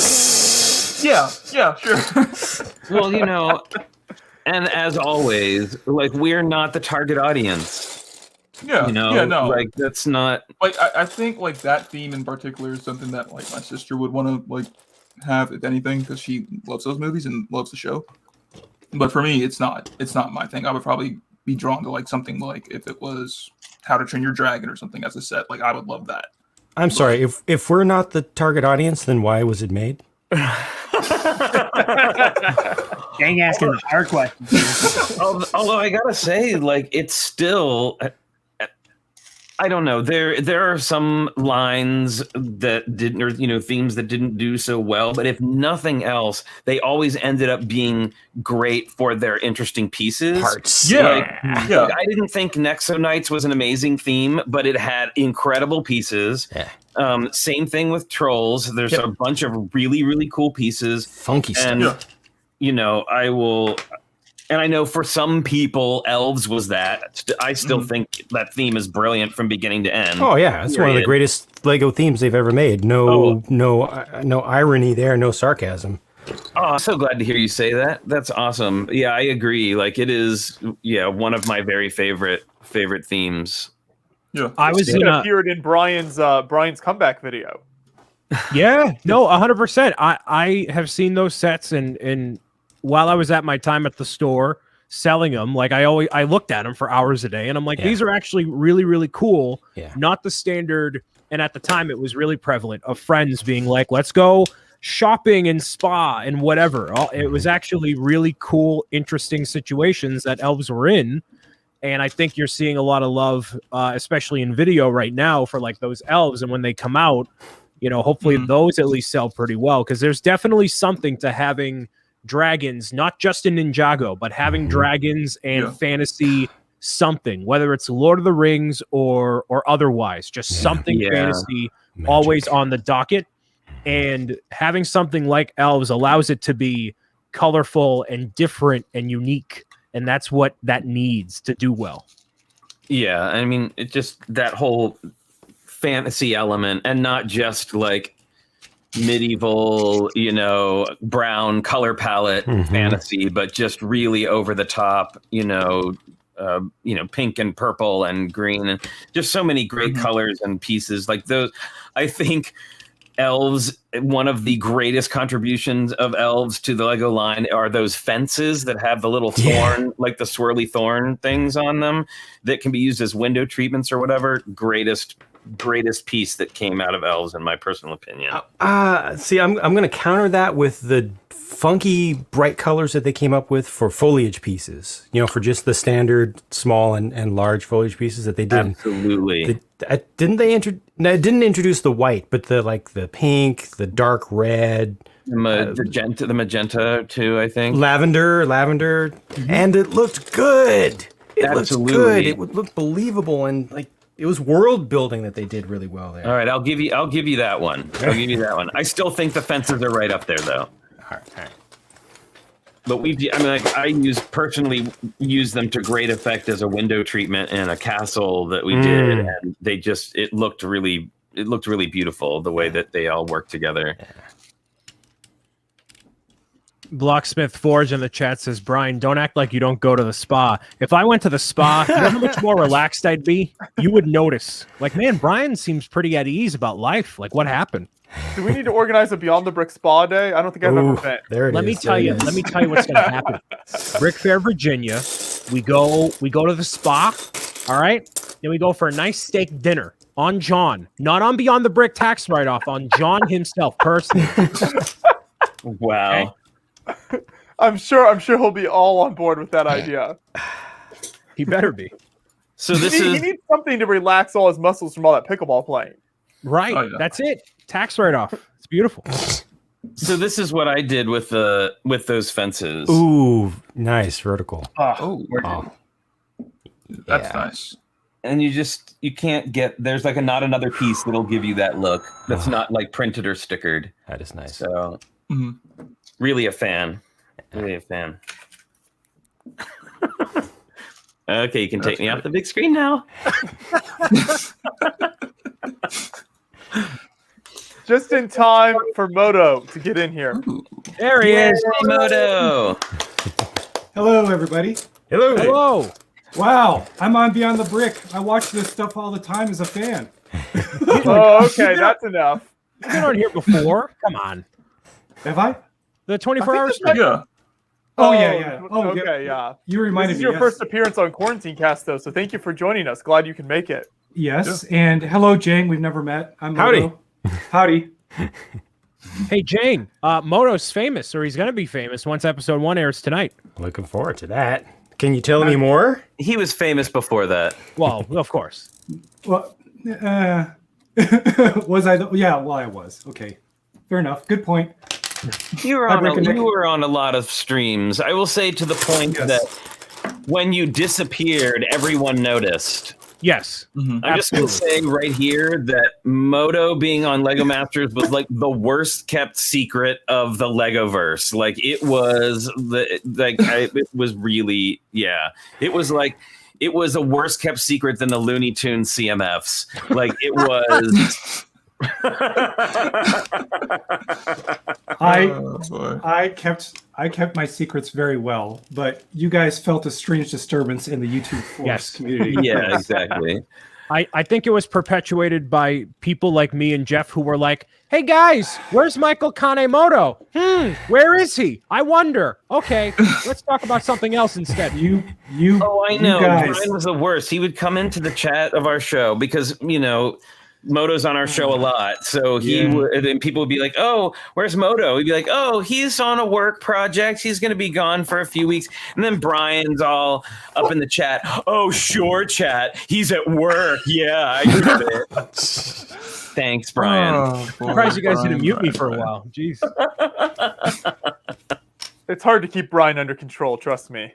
Well, it doesn't matter now because now we know that you're on the show. It debuts tonight on Fox. He's frozen solid, like ice. Oh no. He might need to reconnect. That happens with Moto, actually. Okay. Yeah. Moto, if you're listening, back out and pop back in again. There we go. Yep. There. Okay. Well, he's got to upgrade his camera before doing all these interviews, but I'm sure he'll be returning momentarily any second now. So how's the weather near you guys? You doing all right? It's great. Okay, good. Excellent. It actually almost snowed on Friday. Did it really? Exciting. Yeah, it dropped from like, I don't know the Fahrenheit equivalents. You're all going to have to deal with my Canadian units, but it was like up to like 25, 30 degrees Celsius, which is really warm summertime weather, like earlier in the week on Tuesday. Then by Friday, it had dropped to 5 degrees. Whoa. Pretty much snowing. It was wet snow, so it just melted when it landed. But and then we're now back up to like 25, 30. So such exciting weather over here. The weather here has been gorgeous. The Indy 500 happened over the weekend. We were there, and it was very jealous, by the way. It was a lot of fun. It was nice to get out there and check it all out. And yeah, it wasn't too hot, wasn't too cold. It was like perfect weather for it. Was it a full capacity situation too? Was it packed stands? No, it was 40% that they held it to. So it can fit like full capacity is like 400,000 people. Wow. But then the normal attendance is I think around like 300,000, and this was like 140,000 or something like that. Do you wear earplugs when you go? Sometimes. Just depends on what's happening. Yeah, how loud things are. Yeah, that's fair. All right, friends, I have to get going, but it was great to see you. It was great to finally be on screen with you, Jang. Hopefully it's not the last time. Yeah. And thank you again, Joshua and Brian, for the packages. We will open them tomorrow on our show. Super appreciate it. And always good to see you, Kirk and Nick. Yeah. And I'll see you next time. Awesome. See ya. See you, Flynn. Man, Moto's still super dead. Where did he go? Huh. Season 3 of Lego Masters. Season 2. They pulled his connection. They knew he was going to come on. Right. No, that happened after I did Boone's show. I was talking to him for a little while, and then all of a sudden he just froze, and I'm like, oh, I guess they pulled the plug on that one too. All right, cool. Oh, so I've been wanting to check out Boone's new show. So how is that different than what he did with A-Fall Spotlight Live? Is it like the successor to that? Yeah, so instead of it being a build and chat sort of show like this is where we go over the news, it's very casual. He's like, man, everyone does that. I want to do something different. So his show is more so like a faster paced kind of like game show like energy where there's things always kind of going on, keeping it, very succinct. So Boone brings on himself, 2 familiar faces of people he pulls from. So people like myself or Holly, who's in the Twitch chat, whoever else, and then a new guest that is ideally new to the channel that can be part of the A-Fall Spotlight. Apparently Moto's whole roof just blew up. Or whole rig just blew up. So Moto, best of luck to you. You are welcome anytime when you're not being censored by Fox with what you can I cannot say about Lego Master Season 2. So with this show, he brought on last week Emma Source, who is a content creator on YouTube. She streams and everything else too, and basically does a couple of different bits, whether it's trivia or otherwise, minifigure madness, whatever. along with the two familiar faces and the guest, and basically has a little bit of a spotlight with the newer creators. So Emma got to talk about what she does on her channel with her husband and play along with the games and have some banter and whatnot. There's not a down moment. It's constantly going. Oh, cool. Wow. And it's definitely more packed in. It's only an hour long. They talk about some news if there happens to be anything super interesting going on that week, but that isn't the focus. So it's very different than anything else, but it's still good. That's nice. Yeah, kind of offering something different that other streams aren't doing. So glad he's able to do that. Yeah, he does that every Thursday night. I was the familiar face 2 weeks in a row, and I'm pretty sure he's going to get someone different because we don't need an overload of Bricks O'Brien in the Lego realm in 1 week. You can never switch, Brian. Let's not That's be right. No. That's right. So, we'll see who he gets on, but it's a very interesting show. If you haven't taken a look, go to Boone Builds. You guys are familiar with Boone. You know who he is. So, I'll see if I can find my way there. Yeah. So he'll probably have Lego Masters Season 2 people on because he is that guy that's like, hey, come and do this thing, showcase your stuff and all that. So I know that he has vocalized before that that this one down here would be a good guest to have on. So if that can be coordinated, we'll see if that ever happens.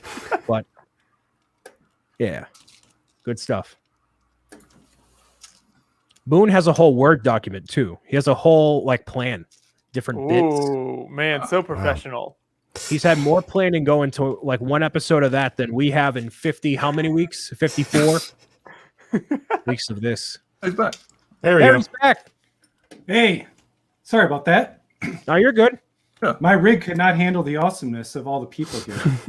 Oh, that's right. It's a struggle. Yep. The struggle's real.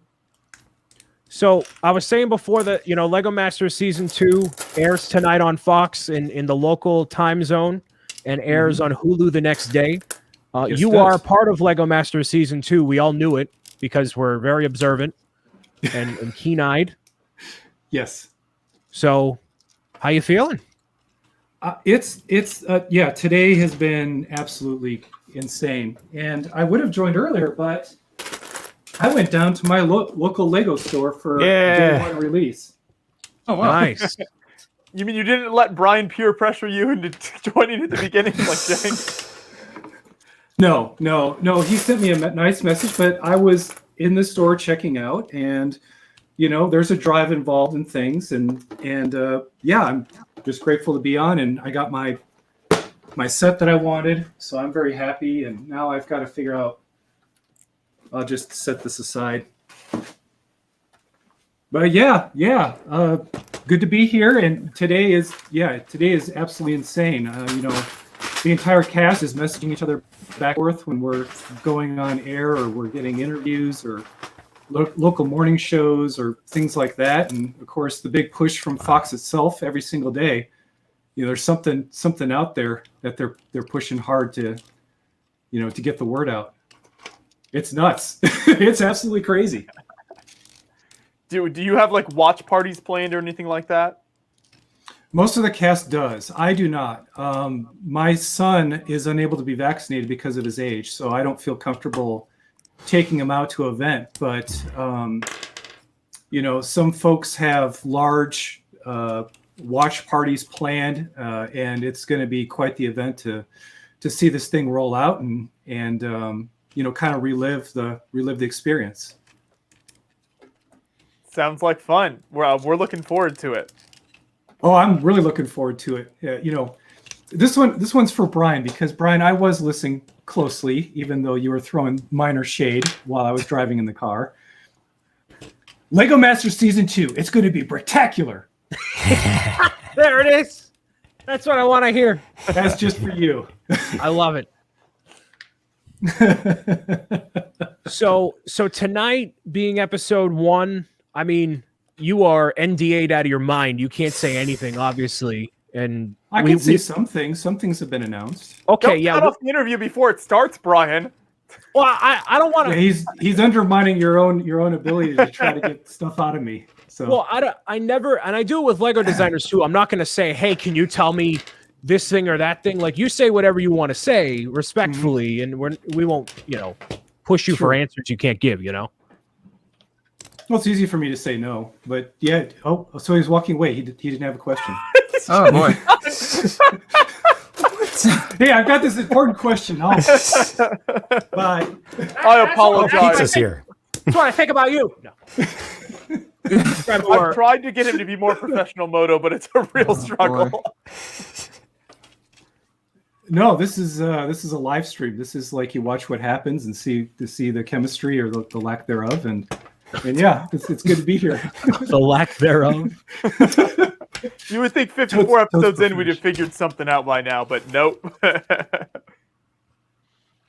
Oh, and hi to Brick and Nick. I think we've been on maybe once before. I think we've crossed. Yeah, good to see you again. But good to see you too. Excited to watch tonight. Yeah. Any questions from What did you do I feel so out outside? of place. I need a beard. What did you do outside of filming the show? So, like, I remember that was something that a lot of the contestants on season 1 talked about, like the things they would do together just in the air. Were you able to do anything like that with the other people on the show at all? Yeah. So there's this thing called coronavirus. Right. So I didn't know if you did do anything at all or no. No, it was very interesting. It was a really safe production, but what made it safe was all of the protocols in place. So the protocols had protocols, and one of the things was that you're unable to leave the grounds of where you're staying. Above That's unfortunate. If you had a food delivery, it had to be brought inside, dropped off. You were unable to go outside and meet the person. Wow.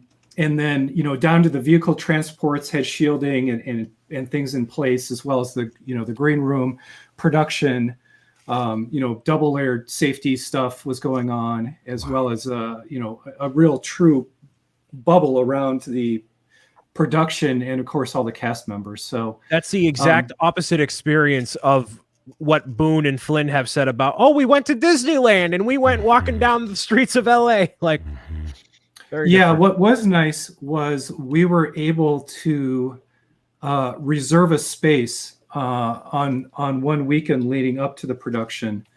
And so we were able together to host kind of like a Lego Master Season 2 convention, where we were able to bring our mocks in and put them on tables, and then everybody could sort of circulate and get to know each other and see what we had put together and kind of what styles of builders we were, and just kind of start to know each other as cast, because scout out the competition. I'm reading between the lines there, Moto. No, I mean, come on. yeah. Well, that's a separate topic. But what makes Lego Masters, I think, so wonderful and what an incredible show is that we're competitive. We're not out to just destroy every other person. We all become friends and family, and we're all out to help each other along the way. And we understand that the nature of it is that people go home. But there's no reason not to be part of the AFO mindset, that we're all very supportive and we want the best of everybody to be there and even behind the scenes to support each other, because teams have a rough time of it at times, and you're there to support and help each other out, but also celebrate stuff. My favorite part of the show was being there in person to see the final builds for the challenges. Like, imagine that. Like, we're going to watch season 1, and I was able to stand 6 inches, 3 inches away from all the models and really take them in and see the detail and see the how incredible they are. So not everyone's going to let someone come close to their model, but we're all semi-pro or we're all good amateurs and respectful of Lego builds, so we're comfortable with the other cast members getting up and seeing what we've done. So you mentioned a lot about how basically you guys are still human, right? Even though it's a competition, you're still yourselves, and you're still Lego folks who tend to be little bit more on the positive and constructive and let's work together as opposed to tear each other apart mindset. Oh yeah, yeah, and playing well. I mean, play well is the fundamental aspect, I think, of my life. Now that I'm an AFOL, I've taken it to heart, and part of that is being kind and understanding, but also very helpful. I remember, friendly words of advice or encouragement along the way from everyone. That's just the nature of it, and it truly, it's a bad pun, but it truly is a constructive show. Not just with building stuff, but being very constructive as an individual or with people. But positivity and people working together doesn't always make for good TV, though. Drama makes for good so annoying, TV. Isn't it, Jane? Yeah. Same thing with YouTube. So I think there is drama in the respect that the challenges are what drives the drama of either trying to meet it. Trying to build to that standard is tough enough. So the drama comes from the struggle of every team attempting to complete the mission. Does production ever try to edge you on in a direction we want this to be a real experience. This is reality TV here, but in the last show, you guys had this little thing going. Can you kind of maybe do a little more of that? We can get some more shots of that. Jang, we call that making it spicy. Yeah, no, they didn't offer up any leading questions. They were always open-ended. Okay. You could interpret it that way if you want to, but for the most part, I think it was about saying things honestly, and whatever they air. Well, come on, I was hoping for all this drama, Moto. Well, you never know. I mean, I could be the villain in the season. Who knows? Ooh, now that's getting excited. Oh, wait. There we go. He's wearing the lab coat. I should have known it was like an evil professor. Oh, like a Bond villain type of thing? Yeah. I guess we'll just have to wait and see. Oh, did he freeze again? He totally froze. Oh, no. At least he's frozen smiling. Yes. It's a good freeze. You don't get a lot. Don't let it fool you, though. It's all a mask. That's all what it is.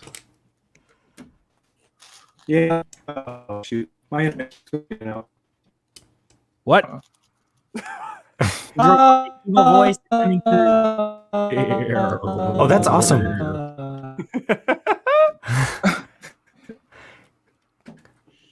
Can you try something? Can you do you believe in life after love? Do you believe in life after love? Wow, that's good.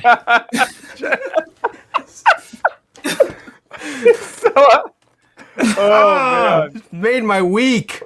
Oh man. Made up for me being. There was a reason you came today. Yes. Thank you, Brian. Okay, I forgive you for guilting me into not going to get the awesome new Lego sets that came out today. Hey, man. You're welcome, man. As Moto has his thumb sticked up as he falls into the lava.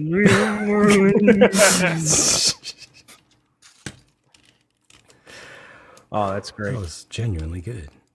I mean, like I told you on stream, the only major thing, super major thing, was Harry Potter and Speed Champions, right? Well, everyone is awesome in terms of multiple set releases. Right. Creator had some stuff released. Oh, did they? In the Americas? So I was checking the Canadian website, and the fish tank and the frog, I think, or the crocodile are available now. Okay. And then the shuttle, castle, and Ferris wheel are coming soon. Gotcha. Which I was welcome back, Cher, to the live stream. Thank you. Did that work? Yes, it did. I couldn't tell. It was awesome. It was amazing. I am here for the production, Gosh. No, Jang, that's another one of those things. It's like, yeah, you gave me the prompt and I try to rise to the occasion. See, I love it. Works? I love it.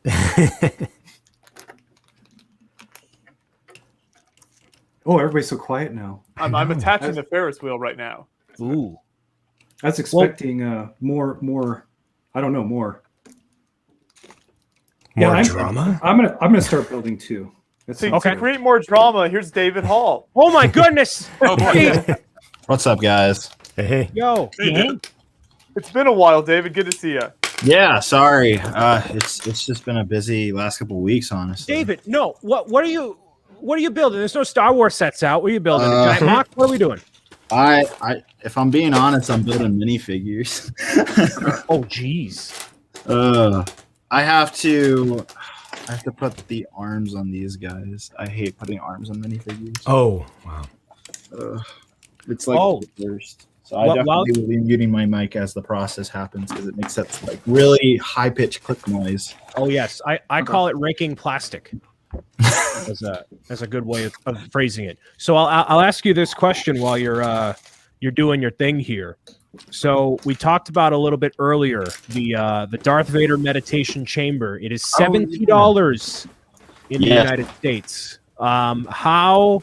How is a Star Wars fan? Are you feeling about that? 2 minifigures, 600 pieces, but like, My I looked at it. First off, I think it looks like a good set. I really like it. I think it looks cool. But when you compare, the closest comparison for that type of set was the Bespin dual set that came out last year. And that set was 300 pieces, actually less than that. It was like 295 pieces, and it was $40. And this set is 663 pieces for $70. So if you're comparing that apples to apples, then it's technically, the chamber is technically a better deal than the Bespin dual set than the one from last year. So if you're looking at it that way, it is technically a fair price from, I guess, Lego's perspective. Obviously, when I first saw it, I thought it was a $50 set, to be honest. But I guess diving deeper and really like taking an analysis at it, it's fair, I guess. You're definitely paying the Star Wars tax for the set. Noted. Okay, so it's not. Also, Brian, how's your fingers after that world map? Okay, the continents are definitely a little intense, but now I'm doing the plates, and that's fine. Oh, okay. The little tiles. Yeah, I'm assembling it vertically, so it's a weird angle, but I can't find a way. No desk is big enough to like have me do it in like a comfortable way, so I'm just doing it this way. So, yeah. I feel so bad for you. That is quite the set to put together. Well, Joshua, as much as he likes sending me over, whatever Mario stuff might pop up, but he also sends over minions and then this. So take the good with the bad. No, it's not bad, but it's a lot. It's a lot. Right, of course. I'm trying to decide if I would ever pick that up to have on display or not, because obviously maps are cool, but I just don't know if I'd have a place to put it. 24 hours stream, man. What if you didn't have to build it? What? Just sat there in the box? No. I mean, if it came pre-assembled, like if you had somebody perhaps available on the team to do this service for you. Maybe once Brian is done, maybe I could have it on display if he doesn't want it. That's not a bad idea. Well, we shall see. My management will reach out to Beyond the Brick, and we will negotiate the terms. And then I could have a piece built by Brian on display. That'd be cool. That's true. That's going to make it all the worth more while. That's right. It's the Brian tax.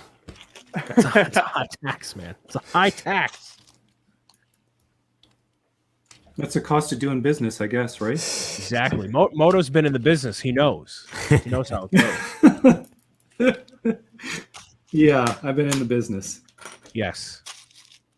So Moto, yes. Since you haven't been on a quarantine cast before, I guess what we haven't had you like introduce yourself really at all. What types of builds do you do? You can see some stuff in your background there. I guess you'll probably talk about yourself on the show tonight as well, but we'll get a little early preview. Sure. So what was the first question? Let's do an interview style. What do you want to know? So yeah, just like what types of builds do you have a particular style you do, or themes, genres you're interested in, that sort of thing? Yes, I do have a particular style. Thank you for making me big screens because I actually show it. So I build large, colorful spaceships, a lot of translucent blue and things. I'm also known for dropping stuff on camera. So No. make sure you have this recorded. Oh, yes. Yes, we need more of that.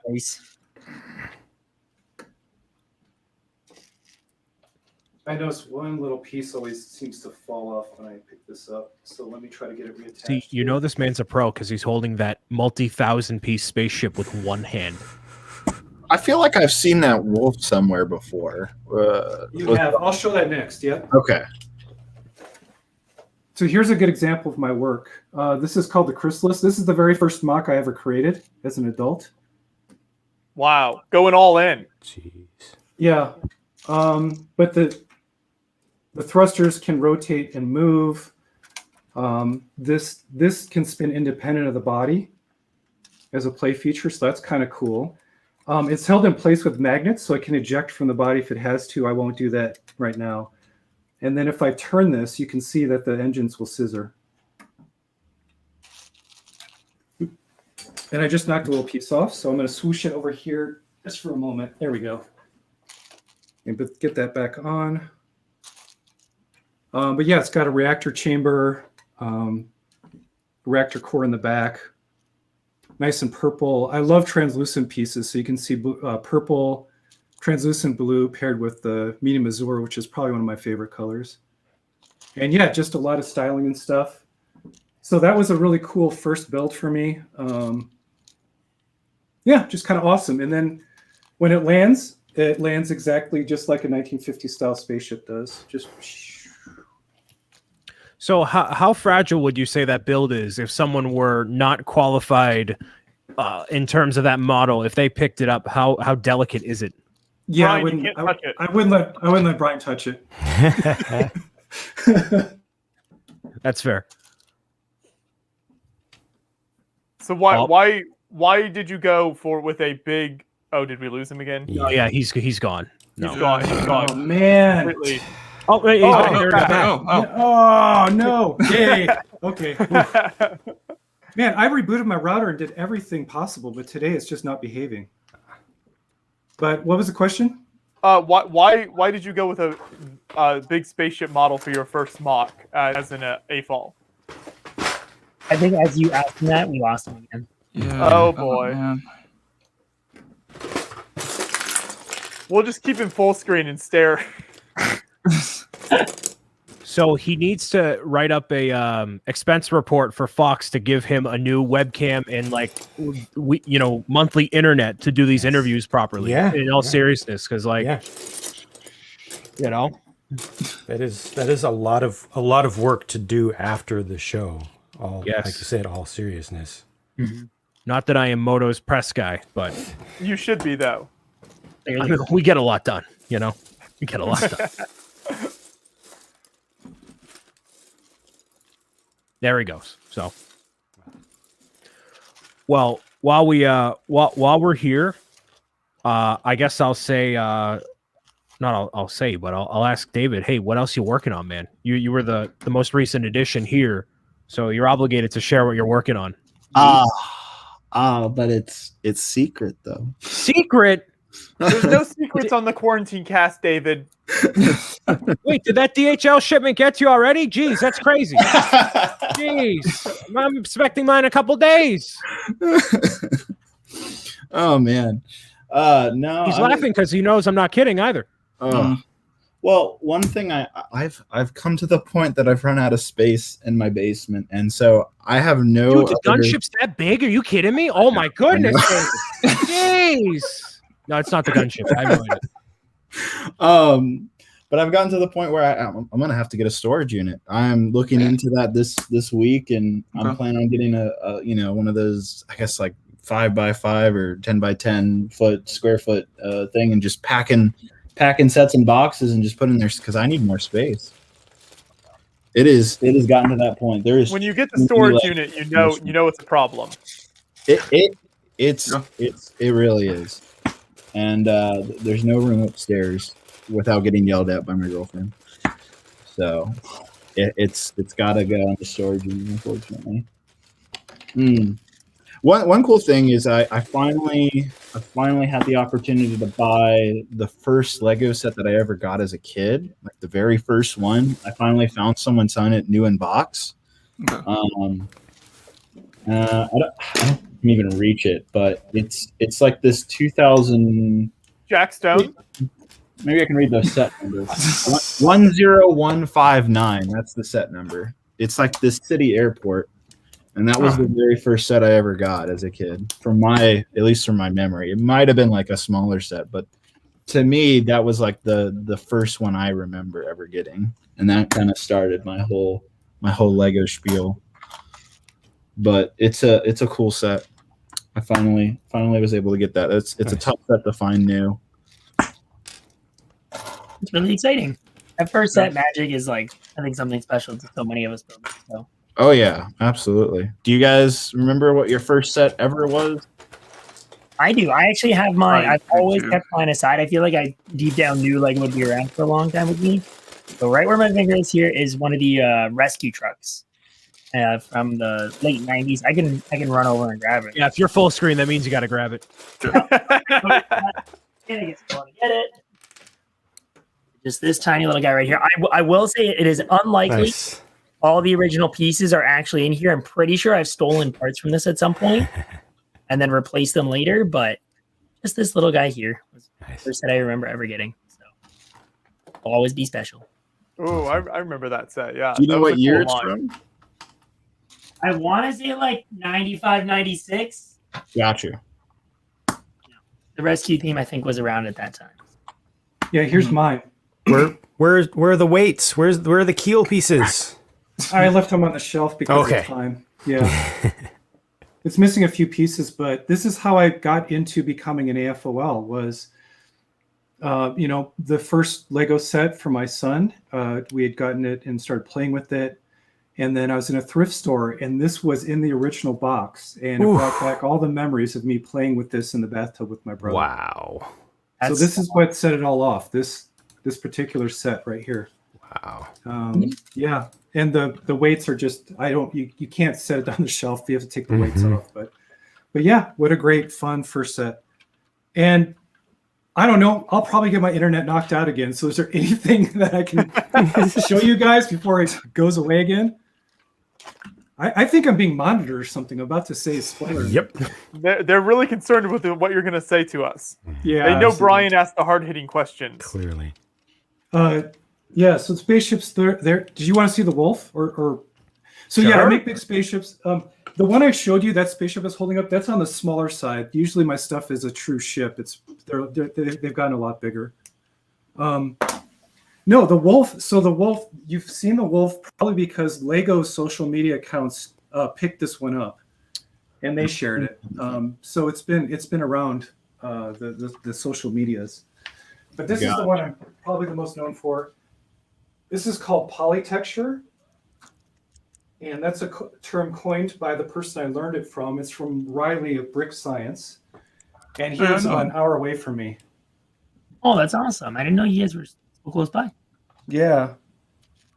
So are you using like the tube Lego pieces and kind of using little clips, and that's how you're just using the ball joints? Is that it? Yeah, the mixel ball joints. And what you do is you set them at angles against wedge plates to get the prismic look together. Yeah. Mixel ball joints are incredible. Yeah, I'm building another one. I'll hold up that model next. But I made the wolf. I made a mask for Halloween, a wearable. So that was a cat mask because of the wolf. I figured I needed a cat. I asked my son. I asked small art director, what kind of mask should I build for Halloween? He went, a cat. So yeah, Sir Meows-a-Lot is a mask. It's just outside in my room. And then now I'm building a hot air balloon. And it's a bit heavy, so I apologize. And it's sideways right now. Whoa, that's wow. Oh wow. Is it? It's not steampunk inspired, is it? It's starting to get that feel, doesn't it? Yeah. I guess it's just So, that cold. Let's see. I've never tried to suspend it before, and last No, time I tried no, it. no. No. Well, if it's going to go, it should go on camera for the views, right? Yes, thank you. What if it freezes as it's happening and nobody sees?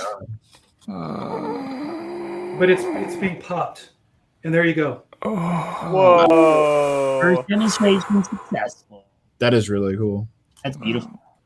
The popping effect is like unexpected, but really adds so much. Yeah.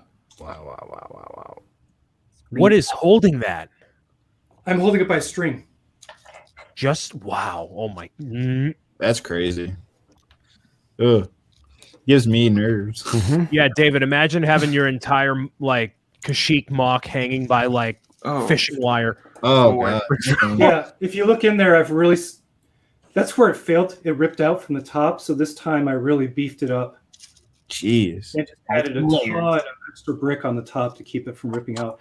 The sides are really strong though, but it's completely hollow. It uses that mixel technique, as you can see. No, but that's not a light build though. That's heavy. Yeah, I'd say it's probably 8 to 10 pounds right now. Jeez. My goodness. That's crazy. Very It feels, cool. it feels like 8 or 10 pounds. I haven't weighed it, of course. Very, very impressive model, even though it's a work in progress. Yeah, so I was just going to do a regular red balloon popping, but once I plated it up, it really did look like some sort of mechanical hot air balloon. So my Bricklink order just came in, and I've gotten these are the boat hulls from the Vikings line. Oh yeah. So I think it would be really cool to have a nice, boat suspended underneath. Right. And I'm not sure if it's going to be, the story will be like it's the funeral boat and they're shooting the arrow through the hot air balloon to pop it and put the person to rest, or it even looks kind of Ninjago. So I could have, Kai and the team on the boat and having Garmadon flying out, popping the balloon, or I don't know yet. I just make stuff up as I go along. But yeah, fun. That is a key part to what a lot of Lego is, not only just the build itself, but the story that goes with it. Yeah. I like fun stories. I like making models that you look at them and they're kind of like, oh wow, that's really cool, and then you sort of think about, what is that ship doing, or where's it going, or what's happening to it. And but yeah, you were asking about building styles. I also, I always try to build and learn a new technique every time I put a model together. So, I have a Technic spaceship that was 7.5 feet tall and swooshable. That one fell down and I have to rebuild it. But when I was rebuilding it, I built it as an egg, a crystal egg shape. That's still swooshable. And it's about, I don't know, 4.5 feet tall. 3 feet over 3 feet tall, really cool look and build. And then I also have a Construction or a Bionicle build of a this big dragon looking beast that's pretty massive. It fits on a park bench, to give you a sense of scale. But yeah, I always build stuff that's relatively large in scale. So getting stuff to a convention is always the problem, the logistics of it. But one of these days, I'm going to get to a convention and be able to finally see Josh running around with his. So that's what I was gonna ask. Did you display anywhere last year, like Bricks Cascade or anything like that? The only conventions I've ever been to live are in the Denver area. So I was at Brickfest Live. I do a local train show. I do like local pop culture convention stuff, but I've never made it out of the state. But this year, I think, is going to be the year where I start to, hit the road and finally go to a major convention and see what one would be like. I'm looking at the logistics of Brick Rodeo. The balloon, I've designed it so you notice that it's hollow. So I can deconstruct it so it lays down in sheets. So hopefully what I've done is intentionally built that so that it can pack into a carry-on luggage and I could maybe take it to a convention. Wow. Yeah, if you go to Brick Rodeo, I'll be there. I'll be happy to see it in person. If I can get it, yeah, it doesn't just disintegrate. But Yeah, I've always wanted to go to one of these larger conventions and hang out and see Josh ripping around the floor and interviewing people. That's right. You can see me and John just scooting around doing our thing. I've only heard the legends of it. I've never seen any of this stuff in person.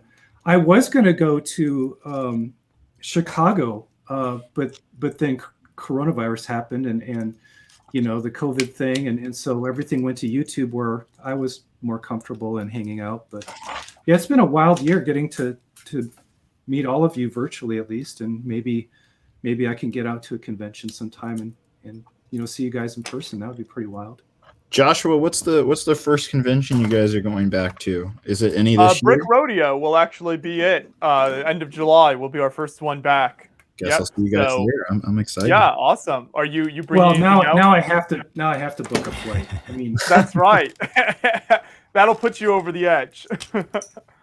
Well, no, I've learned that a lot of the folks that I admire have all said, "Oh, I'm going to Brick Rodeo. I'm going to Brick Rodeo." I'm just like, I keep hearing it. I'm like, It's the first real convention to come back after COVID. Mm-hmm. So I think there's a lot of hype for that. So I think Brick Road would be kind of popular, I imagine. Nick, do you have to get going? It'd be nice to finally meet some folks. I do got to duck out. Awesome hanging out with you guys today, though. Got some great building done. Did another floor of Daily Bugle, so that still slowly comes together. Been a fun one for sure. And we will catch you guys soon. See you tomorrow morning with Brian for some Lego Masters. Moto tonight on the show. It's going to be awesome. Who did you guys come up with for the first episode? And otherwise, we will just catch you soon. It's more Lego fun. Talk to you later. See you, man. I guess you didn't get your answer, Joshua. What was the question? Is Nick going to Brick Rodeo? Oh, I don't think Nick will be. Probably, I think it'd be hard for him to make it down from Canada. Oh, is that where he's at? He's in Canadian. I was going to say a Brick Can was in person, wasn't it? And it just recently wrapped up 2 weeks ago or something. Or am I? It was not in person. Oh, it wasn't. Okay, it was a virtual. Yeah. Okay. No, Joshua is very in tune with the convention circuit, and he would know. Well, yeah. I mean, if anybody knows all the conventions, it's got to be you guys. We do try to keep our finger on the pulse for sure of the shows. And now a lot of the show organizers are very nice. Will reach out to us, so it kind of helps us keep track of what's going on. So, there's so many shows that happen just in the U.S. Like forgetting about international stuff that it's hard to keep track of everything. Well, I put together. Let me pause. Yeah, I can say this. I put together a tracking list of all the major conventions in the U.S. that for the cast to be able to quickly scan and jot down whether they're able to attend or not, so we can sort of have a coordinated single place to stay up to date and informed on what conventions are out there and what possibilities there are. So Awesome. One of the larger ones throughout the year is Brick Fair, Virginia. Thank you. Oh yeah. Yes, that's coming up as well. Yeah. Now, is that a Fox thing that they kind of have to monitor you guys on, or you just kind of coordinate yourselves on like shows and where to go? Is that like an official press thing? No, they don't do any of that. No, I took it upon myself to make it for the cast.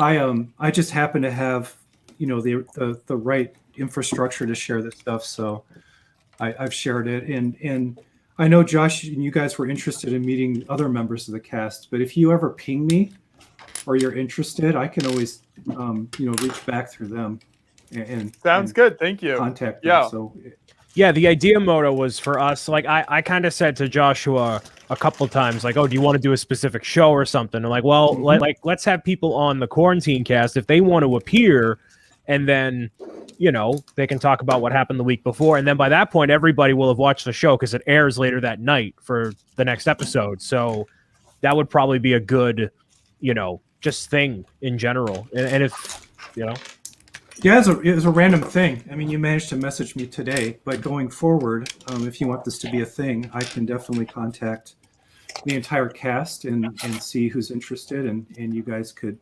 do whatever you want. They can join. They could join if they wanted.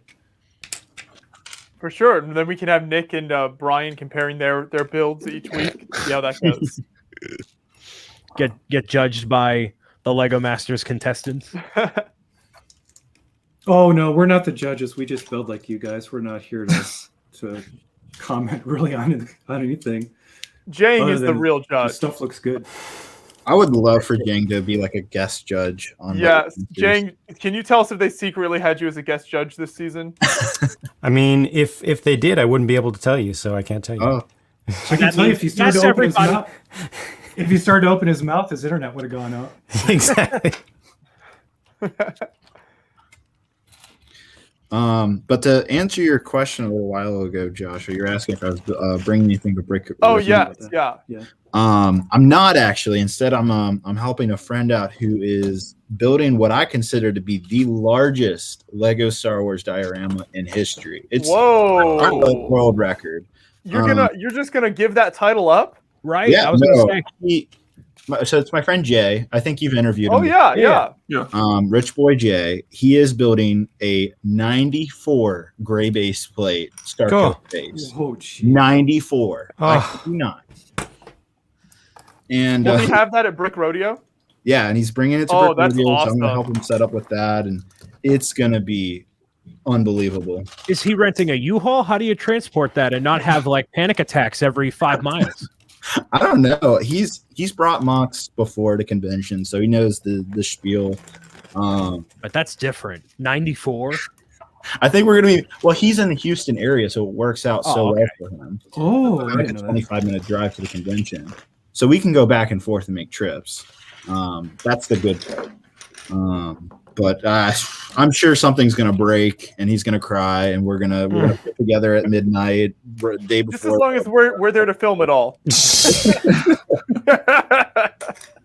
I honestly, I wish he like contacted the Guinness people, because it literally I think is going to be the largest fan creation by like length and size in the history of Lego Star Wars. Gosh, which is just absolutely incredible. Yeah. Well, he's another builder that comes to mind when you think about scale. You know, he doesn't do anything small. Oh no. Me and him both look up to the same person who kind of inspired the Star Wars dioramas. His name is Mark. I guess his Flickr name and Instagram name is Brick Plumber, and he's known for making that very large Hoth mock. It's made a few appearances, I think, at the old Legoland days. I think it was a little thing, but it also popped up in I think one of the visual dictionaries from Lego, and so he kind of kickstarted the whole large, room size diorama. And me and Jay have both we both personally know him, and so I can't wait to also see his reaction to what Jay's made, because he's kind of been a mentor for the two of us over the last couple of years. So that's also pretty exciting as well. He did for Star Wars builds what Jang has done for city layouts. Massive popularity. Oh yeah. Oh man. So that's got me excited. But man, so Joshua, I assume you're also on the same schedule that you're going from Brick Rodeo right to Brick, Virginia. Yes, and actually, so we're doing something we've never tried before, because all of these shows had to reschedule to like the second half of the year, and they're a lot on the same weekend. We're going to fly Saturday night from Brick Rodeo up to Nebraska Brick Days, and then cover that show on Sunday, just to try to catch basically like all the best stuff from each of the shows. Because it's been so long since we've had convention content, we want to basically just go around and get as much as we possibly can. Yeah. So we think, if we spend like a full public day at a show, we can cover a lot of stuff. So I think we'll still be able to get everything we want, even moving around like that. But yeah, what's that? You are going to be exhausted. So drink up some coffee, or like make sure you sleep. Like, no, seriously, like but those shows take a lot out of you. Right. I mean, it definitely is not. It's not going to be any worse than the couple times that we flew back from an international show the weekend before Brick World Chicago, which is like our biggest show of the year. Oh, that was horrendous. We did that once with Portugal and once with Japan, and then we were like, no, we can't do this again. Well, because then with Japan, you're factoring in jet lag too, all the way through. Yeah, both of those places. Yeah, it's all. Yeah, it was very difficult. But the shows were happening at that time, and so we wanted to cover them. You know, it's the sacrifice we make for the viewers here. It's worth it. That's it. No, it'll be fun though. We're looking forward to it, and yeah, we can keep going pretty hardcore for quite a while. So I think we'll be good. Jing, have you ever been to a fan Lego convention, or is that something you just don't want to show up to? The $1 million question, David. I have not. I feel like I missed my chance. No. I feel like No. It's never too late. I missed my chance to be able to go as just a fan and just enjoy it. Oh. Oh, you didn't finish the sentence yet. Yeah. You just got to wear glasses, a hat. Nobody will wear it. You got to cosplay as Ganache Bricks, Jang. Who? Ganache? Ganache Bricks. Ganache? I don't know who that is. But I've had experience with cons, even on a smaller scale from a previous hobby, and even from that, it's very quick that you get to that point where you can't just go and enjoy a show as a fan, which is all that I want to do. I just want to go and just revel at all the stuff. But so I thought about this before, because Moto is going to be in a similar situation now when all these public people are going to be like, oh hey, I love you on the show. It's like, well, did you love it before the show? Because I certainly did. It's going to be one of those. But I think, and obviously your comfortability level is one thing, but if you gave people that were the adult fans at, let's say, Brick Fair, Virginia, before the public is there, don't even factor that in. If there was a situation where you basically got all of that AFOL attention out of their system and just said, all right, everyone, let's just get it out of the way. What do you want to ask me? What do you want to do? Let's all meet, like literally have a line and just like get it all done. And then what are your tips for starting a YouTube channel? Right. But no, you seriously, you do a panel and you're like, all right, let's go ahead. Right. Do all those questions, get it out of the way, and then you become not, it's Jang Bricks. It's just like, all right, there's Jang. He's hanging out, whatever. I mean, but that could totally not happen. But I would love to see you at a show just for the sake of you getting to experience it in real life. Oh yeah, me too. I would definitely want to do that. The fans need to see you, Jang. Okay. The fans, yeah. Well, David, I'm looking forward to Jay. Jay's build. Then that should be really amazing. I cannot wait. I'm sure by the sounds of it, I'll probably end up collaborating a little bit on the mock, because I think he's got at least 60-70% of it done right now. Wow. And the reason why it's 94 base plates is he's made different sections from the movie. There's like a building that blows up at the end of the Force Awakens. He built that, and there's a building that you see at the beginning of the movie. He built that, and so he's gonna space the part with big, risen snow platforms that he hasn't gotten to build. And I feel like that's gonna be the last minute thing. Will be rushing to build all these snow platforms to separate all the different buildings and stuff. So it's gonna be crazy.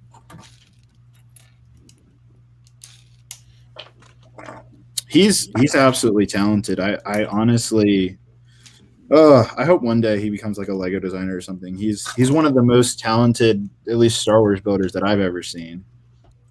It is incredible. It's always been great seeing him at the Brick Fiesta shows in the past, and I guess he's made it up to Brick World and stuff too, hasn't he? Yeah, he's planning on going to Brick Fair, Virginia as well. He's doing just what I'm doing, doing Brick Rodeo, and then he's going to fly out to Virginia as well a few days later. But he's not bringing the 96 plates with him. He did say he would consider no, bringing at least a portion of it in a U-Haul or something. How would you do that? It's gonna break. 19 hours? No way. Mm-hmm.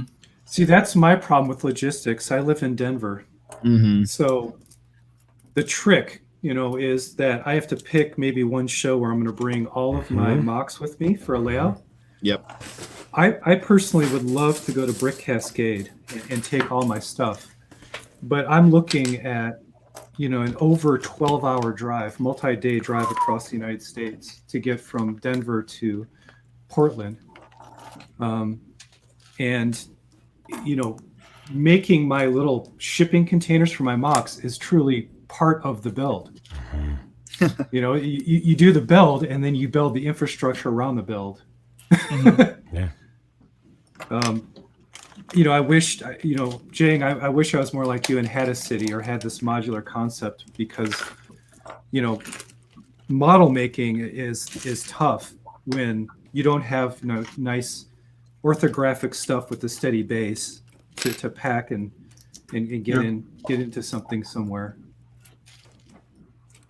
So Jang, I have to ask, you're a big Halo guy, right? Here we go, ladies and gentlemen. Secret room that we're not allowed to talk about the Lego stream, but but are you willing to share your Xbox Live username with me so we can link up and together? That's what I really want to know, man. Wow, just throwing down the gauntlet on the live stream. Not publicly. Not publicly. You could have asked this man anything. Jang, how do you make your multi-100,000 YouTube channel function well?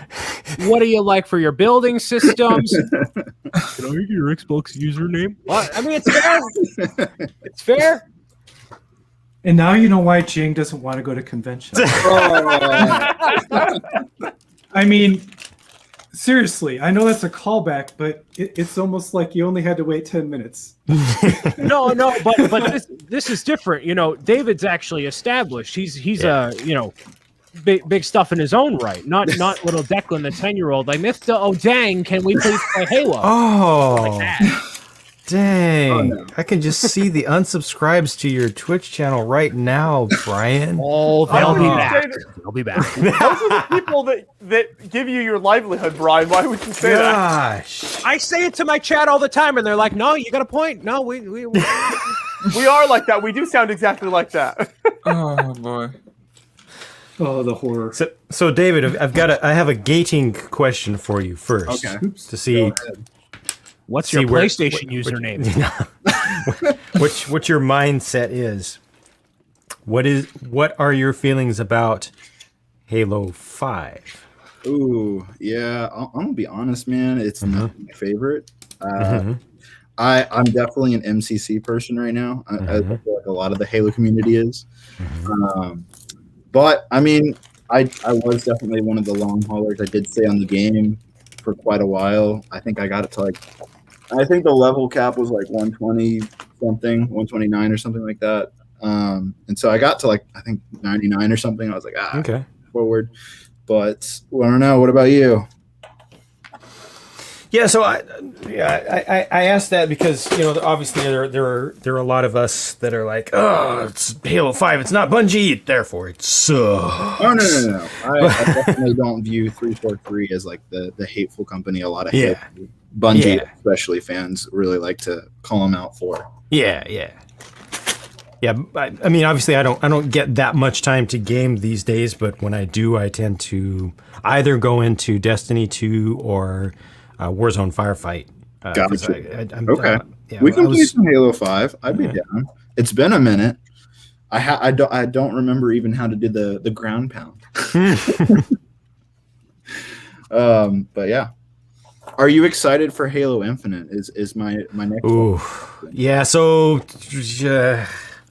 I'll allow this. I get this question, and usually I divert it very, very quickly, but I'll allow this for a true fan and for someone of your stature in the community. I will entertain this. So Infinite, I was all into the hype. And I was getting my soul into it. When they announced that it was being pushed back so far, that cut so deep to through my heart to my spinal cord. It went all the way through and then down the spinal cord. That cut so deep and then spun inside of my spinal cord. I'm telling you, Ooh, I could feel the fluids rotating. Very detailed. That I have decided to put Infinite out of my mind completely, forget that it even exists until the day it launches. Yes, until it starts downloading on my machine. Mm-hmm. And when that comes, I will allow it all come back, and I will play it. I will love the heck out of it. I will think nothing else. It will be 24/7, infinite. But until then, I'm holding this grudge against it. My spinal cord is holding this grudge against it. I just can't. I mean, I got all the stuff. Okay. For infinite, and didn't even bother building it because it's just like, no, I can't right now. No, I got you, man. Yeah. Totally. So are we going to get Halo streams on Twitch? What's that? We going to get Halo streams on Twitch? Yes, the answer is a simple and direct yes. Absolutely. I'm gonna hold you to that. I wanna join you on one of those. Ooh, that actually would be cool. That would be really cool. A lot of people would enjoy that. I mean, I have an Xbox too. Just so Brian, nobody cares. Okay. About me, Brian. Go play your Mario game. Yeah, man. I'll play my Mario games with pride, Hall. All right. Unabashed love. Xbox. What is it like? Does Nintendo have an emulation mode for Xbox One, for the original Xbox on it that you can play like original Xbox games? Not quite yet, but I mean, I'm looking at my Xbox One X and it has a lot of dust and half of Jabba's palace on it. So maybe I don't play it as often as I want. Okay. Oh, is there a not a Mario- true fan. Is You're it made kicked of out the Lego? club. Jabba's palace? Yes. Serious gamers only, Brian. I know. I'm just a wannabe, not a professional. Like. Okay, let's talk about Brian for a minute here. Absolutely. Well, one thing, I do have to go. I have to get back to work. Okay. But Dang it. Hey, man. I was throwing something together as an experiment. It's working out. So Nice. Oh, I'm gonna make a rainbow bridge. I think for a monthly challenge, and it's starting to shape up quite nicely. Nice. Just throwing some things together, and concept's working. So kind of fun. But it was fun hanging out with you guys, and maybe next time I can schedule it better and hang out even longer. And Sorry for Josh, scaring you off. You didn't scare me off. I just got to get back to work. Can't wait to watch the show tonight. I'm excited. Well, Yeah. Good luck tonight. Season 2 of Lego Masters debuts on Fox, and we will probably have more people from the show on. You're welcome back anytime.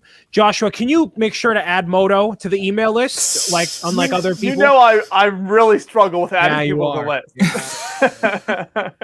You don't have to add me to the official list. I just love it when you do invite me, and it was fun to hang out. So I'll Thanks see you for guys stopping around. by. Good to meet you. Yeah, it's good talking. Good to meet you. Thank you. Have a great afternoon, and I'll be watching and not commenting because I got work, but I'll be watching. Cool. Thanks. Guys, I finished the Ferris wheel. Ooh. Wait, what's Ferris set? Is that the creator set? Yep. Mm-hmm.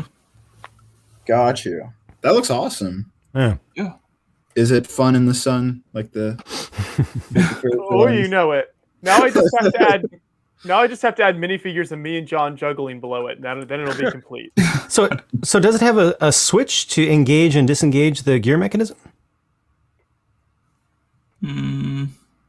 It has this down here, which doesn't do anything. Is it supposed to do? It's supposed to. I don't think. I probably need to attach it to something. Give me a moment to. While Joshua does that, Jang, I think you're about to tear me a new one. What were you about to do? Oh, yeah. Quote from Bricks O'Brien on Twitch. Jang's not really a gamer. Ooh. When did I say that? Explain. Oh boy. When did I say that? About 4 weeks ago, I want to say. Whoa, timestamp. And you're like, he tried, like he basically knows Halo, and other than that, he's not really a gamer. Oh, Brian. Oh, Brian, what is wrong with you? Listen. Sheesh. Listen, I say a lot. Sheesh. I say a That's lot gonna of keep things. him up in at this life. I say a lot of things. He's in this gonna life look for I that remember line. and I don't mean. Okay. I was over the moon when I saw Jang doing some Halo stuff. When I saw him doing some Destiny and other games as well. All right, I'm not here to hate. I'm only here to love, and I appreciate me trying to dig myself out of this hole. I don't remember what I said at all. Just here building the map and doing some things around New Zealand here. You know, Dan's not here to egg me on, but I'm sure he's here with me in spirit. I officially do not have enough pieces to do the whole thing. Did I segue enough? Ah, dang it. What's missing? Jane, does the Halo room still exist, or is that? Yeah, it does still exist. I have like a couple of piles of new sets. Well, not really new sets, but from the past couple of years that I have not set up in there yet that are waiting to be placed. But yeah, it still exists. It's not completely covered in dust, but it has not been updated much since the last video. It makes me sad. Hopefully this year it gets updated. Yeah. Allegedly. That's the rumor. But E3 starts in a couple weeks. So yeah, I know. I'm excited. Oh, did you guys talk about the Lego Con? Yeah. We talked for a little bit about it, but I'm assuming since you're bringing it up, you must have some insightful commentary you want to share with the. I had no idea that it existed among everybody else. So, I mean, my thoughts, I can't believe Lego's doing what basically Silicon Valley does with their product launches. You know, they have the keynote speech things. Google, Apple have those every year. And Lego's kind of trying from what I can tell, that's what they're trying to do, and it's really weird. And I can't wait to see exactly what happens with that. But they're going to announce all the products that you already know about. Yeah, I mean, I know a little bit about what's going to be announced. So I mean, there will be, at least from what I know, there will be like new product launches that people didn't know about. Video season 3. God. I haven't even built the video sets. Lego sent over those, and it's just been sitting there, and I'm like, good grief, I need to get to them. What, Kirk? I was going to ask, did you build the entire frame of the map now, or what's going on with it? Yeah. Oh, okay. Because it's like been cut off for like most of the cameras. So I wasn't sure what you had. Yeah, no. I built most of it already, and now I'm doing the outline. So I need to grab a couple more orange pieces over there. Okay. I had thought for a long time Lego should have done the thing where instead of getting a trickle feed of random set announcements from Brickset and wherever else, why don't you make like a little mini press conference? You do everything at once and you make it like an event. Like do a thing like E3. Like this is also like Lego's response to Toy Fair. They stopped doing Toy Fair stuff. Like they still go there, but they don't show products like they used to. So I also feel like this is kind of their response to that finally after like 3 or 4 years of not showing early. Like they used to show pretty much the entire summer wave of all Lego sets at Toy Fair, and they stopped doing that I think in 2016 or something. So I feel like really also annoying for that. Toy Fair lost a lot of its appeal once they stopped. They cut back so much. Yeah, no, absolutely. I don't even think it's worth going for that because of that. But mostly just an excuse to visit New York City with Andreas. and I've gone actually the past couple of times, and it's close enough. I take a bus or train or drive. It's close, but I'm a little upset that they're at least. I mean, they say they're going to involve some AFOLs. Not you. No, definitely not me. Which is a little offensive because they're launching Lego Star Wars stuff, and I'm like, okay, all right, I see how it is. Well, you're gonna know about it anyways, aren't you? Probably. I don't know. We'll see. But yeah, I mean, what do you guys think of it? Of the idea of them doing like a keynote type of product reveal thing? I think that Lego finally realized that people actually care about their products and want to do something to celebrate the launch of new stuff. And people actually very much so look forward to whatever is new. And I think that gives them a platform to announce things properly instead of finding it, on some random article. And a lot of like when you think about it, right? A new set gets announced, and we know about it as not insiders, but just like more hardcore Lego people. And then how do the public find out? They either find out through Facebook or when it randomly appears on a shelf at Target. There's no formal thing. There's no hype around it. It's just like, oh, hey, here it is.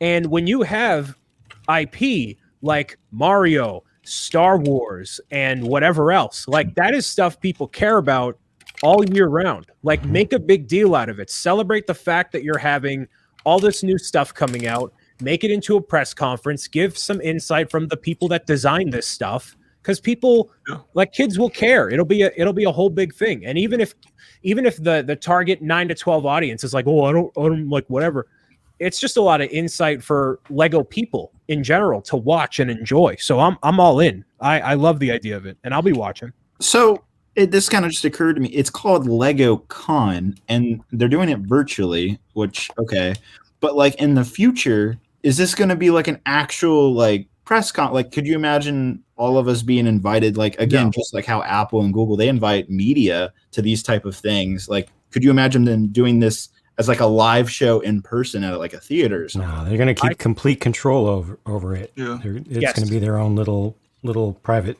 dog and pony show. It'll be that, and also it will be identical to what Nintendo does with E3. It'll be a prepackaged. Nothing can go wrong. We will have complete, like Jang said, control over like any technical errors or things. It'll be all ready to go as a video file. Air it, and that's it. And then maybe some coverage afterward. Like they do that at E3 a lot of the time. They'll have like a press desk where there's like all the talking heads that are like, oh, I wonder what's gonna be the thing, and they know everything that's gonna be announced already. And then cut to the press conference, and afterward they would have a couple of game devs on or just talk about it for an hour and a half. And like they could do something like that, and that would be perfect to involve the fans on. Like that's like Joshua and John's bread and butter, just given the interviews and the doing all this stuff. Like that is something that they would be good at.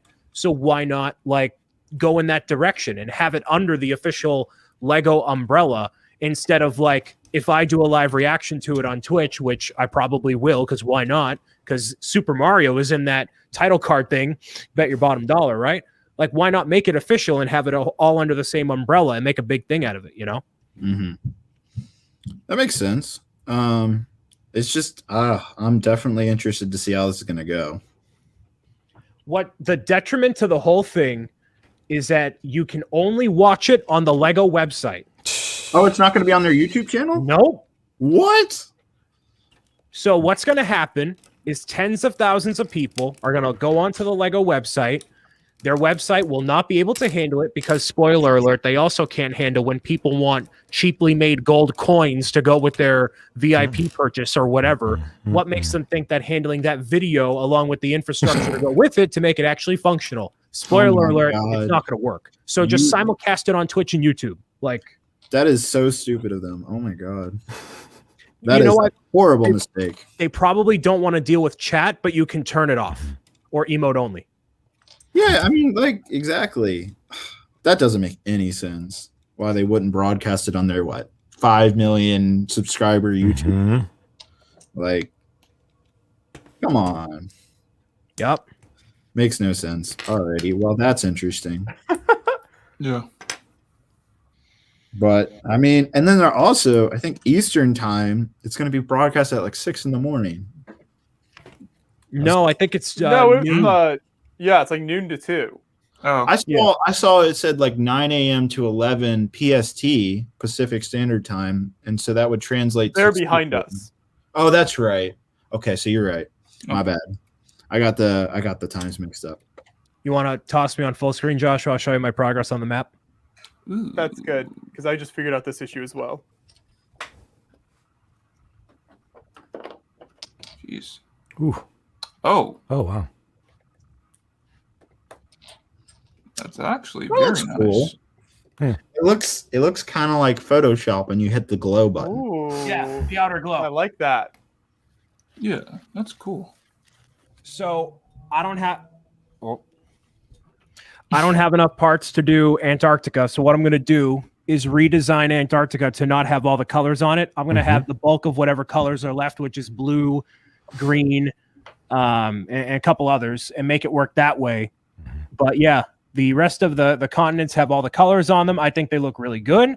So that's the only part of it. So I'll showcase that on next week's show, but I'm going to do that probably off camera because that's a little bit of editing, nothing too crazy. But I like the way it's coming out so far. Yeah, Very good job, Brian. Yeah. Not too shabby. So that's what I was working on. All right. I figured out I needed to reattach the rubber band at the bottom because there's a tire that makes this go around. So that was the issue. Nice. Okay. Jing, I have a question for you. I know you have a stance of like not accepting things. Oh wait, sorry, Joshua, you're gonna show something? I think that was about it. There wasn't unless anyone else wanted to see anything else on there. You're good. Okay, sorry. But I know your stance for your YouTube channels is that you want to be as unbiased as possible and not accept anything from Lego. But I'm just curious, have they ever reached out to you, like trying to get you to join the LAN or something? Yeah, long time ago, back in the Kim T days. Oh my God, yeah. Okay. Yeah. I was just wondering if they ever even attempted to reach out to you. Yeah. Well, okay. I mean, I don't know if they did, but he did at least. Okay. when it was kind of a one-man show. Gotcha. The stuff that he was doing, yeah. It used to be a little more of the Wild West with the way that program worked. Yeah. It's certainly changed over the years. But yeah, I don't stay out of that because I'm worried about bias or anything. I have no fear that my own morals would change just because, I'm getting free stuff. But it's mostly just a simplicity thing, not wanting to have to deal with the potential of getting influence, or not only influence, but just being interrupted by the company. If I say something that they particularly don't like, yeah, well, we support what you're saying, but we just like to talk about this, because I've been in that situation in the past in a previous hobby.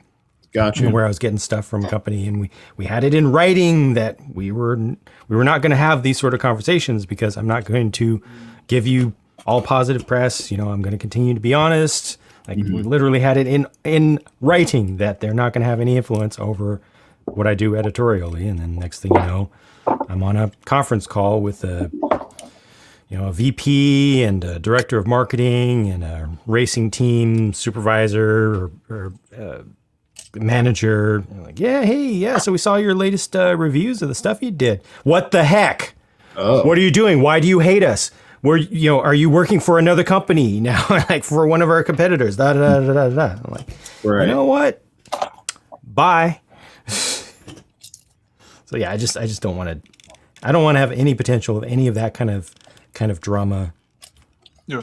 Tainting this hobby for me. It already tainted another hobby. So. Okay. All right. That makes sense.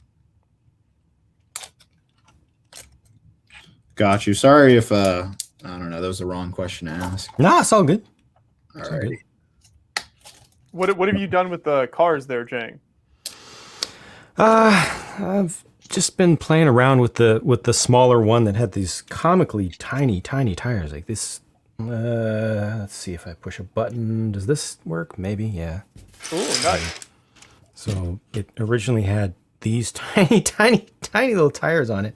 So I've expanded the wheelbase and the width, and I'm just experimenting, just trying to figure out some sort of weird design to make it look like it would belong in my cyberpunk district area. And I kind of like this idea of making it almost unfinished on the front, just like some of the body work is missing or something. I don't know. It's got a long way to go. So, Work in progress. Yeah, very much so. How's the piece collection going behind you there? Staying organized? Are you out of space yet?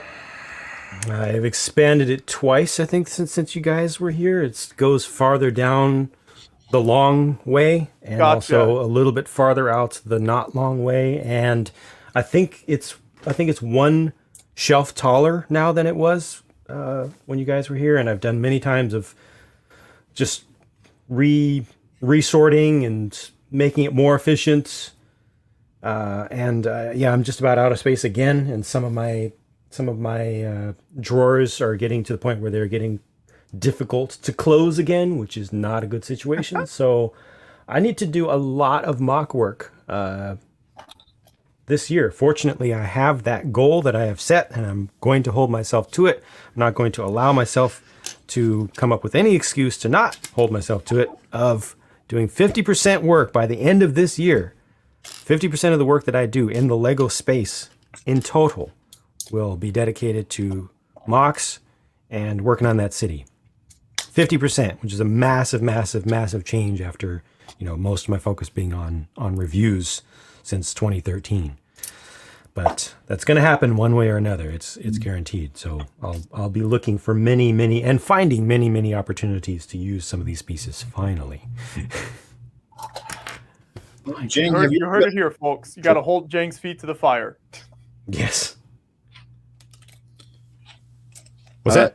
I was just gonna say, Jang, have you ever been a part of a lug? I know you're in California. I don't know what the scene is out there for lugs. I know there's a few. Yeah, I know. There's at least one very local that covers my area. Maybe a couple, but I just haven't looked into them personally. Mm-hmm. Yeah, no, I totally get that. There's a local one where I live, and I've never really interacted with them. Mm-hmm. I guess there's what's considered online lugs, and that's a thing that Lego's actually recognized in the last couple of years, and so I've kind of just joined up with one of those. Okay. But yeah, just curious. Yeah, I'm so starved for time at all times that I try not to add more things from busy man.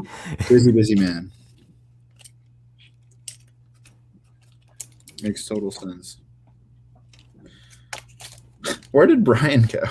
Did he say? I don't know. He just has a habit of leaving and then leaving Mario there as if we don't notice that he's not there. Yeah, that is pretty funny. It's quite the disguise. He covers it up nicely. Yang, do you have any sorting tips? Because I'm getting to a point where I'm losing control of the sorting in my car. No. For like random bits or bricklink hauls? Everything. Dang. For parts though, right? Yeah, for parts. Sets. I got the sets covered finally. I finally renovated the room this year. Yeah. Does your girlfriend like sorting? She actually does help me, believe it or not. That's the best thing right there. If you can encourage that, if you can foster that, have instead of the guys' night, and just have a sort night with everybody. Yeah. Seriously, I mean, because it's just one of those things where it just takes freaking time, right? Yeah. That and having the maximum number of little bins. Right, so that as you go through, because what we do here, and my wife does most of my part sorting, is we'll have just the big 70-liter bins, the really big plastic bins full of all the disassembled sets and stuff, and then she'll just go through and basically have an empty one of those off to the side and just start going through just top to bottom, just pick out, okay, what do we see the most of here, and just do a run through it and pick out. She'll set up like, I don't know, 20 or 30 small, like Tupperware tub sorts of things on a big table, and then just start putting stuff in. Everybody has a different way of picking things out. Some may like do all plates first and then take them down by size and color from there, or you can go immediately to the most specific categorization. Right from the start, but got you. Yeah, I mean, I finally found something interesting for sorting. It's have you ever heard of the Container Store? So they have I guess an exclusive product for them, but they have something called it's called Bisley, and it's actually meant for file cabinet storage. At least that's what their original intention is. But they have like these big, probably about this size cabinets, and they have about 2 drawers, and they have these inner divider panels that are actually full on, like, plates that come out, and they're define 9 slots, 10 or 20 slots or whatever. And so in theory you can fit like 1,000 little containers in this little thing. And so I considered investing in that, or looking into that system. But like, is that even worth it, like trying to divide out part and color, or divide out just parts and just put all the same part colors together? Or that is been a dilemma for me. Yeah, so for me, I've had to go with both. I mean, obviously, human eyes sort by color first, typically, as opposed to shape. But then for efficiency of building and everything, what I do for my setup is for a typical color. Let's say just an average one that I have an average number of pieces. I'll go with rectangular bricks in one. All sizes of rectangular bricks, and then again for an average, I'll do slopes and curved pieces in the next, and then I'll do plates. So those are by each color. So for tan, I'm looking at tan right now. I've got 3 drawers full of tan, and it's regular rectangular bricks, slopes and curves, and then all plates of all sizes and shapes together. Not including any modified bricks, not including any modified plates and stuff like that. And then all the modified stuff and all the special pieces that aren't just basic Lego pieces, those I actually personally tend to sort by function or by type. And then from there, it depends on how many of a given type that I have. So for example, push button, there we go. We just recently separated these out. So it's all these modified 1x1 plates in particular, with either clips or the bar hole in it. You can clearly see what's there, and those are separated from things larger than 1x1 plates that have clips, versus, and it's just one example to show you how I think, versus ones that have bars. So these plug into these, so I don't have these two mixed together. So if I want a specific color of clip to go with that same color of bar, I can pull from 2 different types or from 2 different complete drawers. But these 2 used to be together, right? Before I had this many, these were all combined together, and I've separated them out because I have too many, basically, definitely too many. But for the core colors, and I know this would be the same thing for you with Star Wars, core colors of the dark gray, the light gray, and the black especially, because I have so many of those I go to another level with just the main part sorting. So with those, I've got, again, the rectangular bricks, and then anything that's a slope or inverted slope has its own drawer, and then the curved pieces have their own drawer. And then for plates, I'll go 1x's, and that's 1 by all lengths.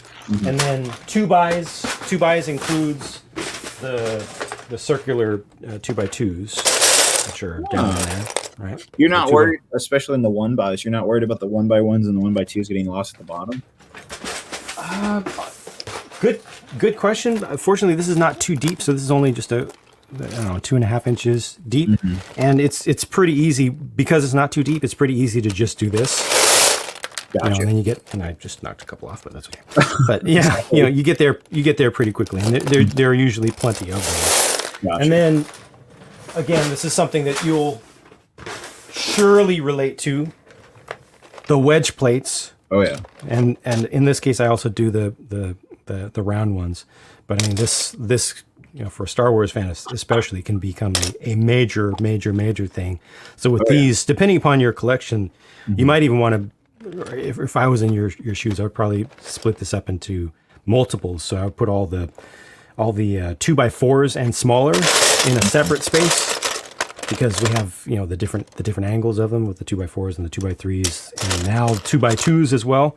And those do get difficult with what you're asking about, the 1x1s and 1x2s. Right. The 2x4s and smaller of wedge plates do get difficult to find, and it becomes difficult to get matching pairs, especially if you're doing, you know, two sides of a starship or something. You end up getting like 5 2x4 lefts in a row. That's very annoying.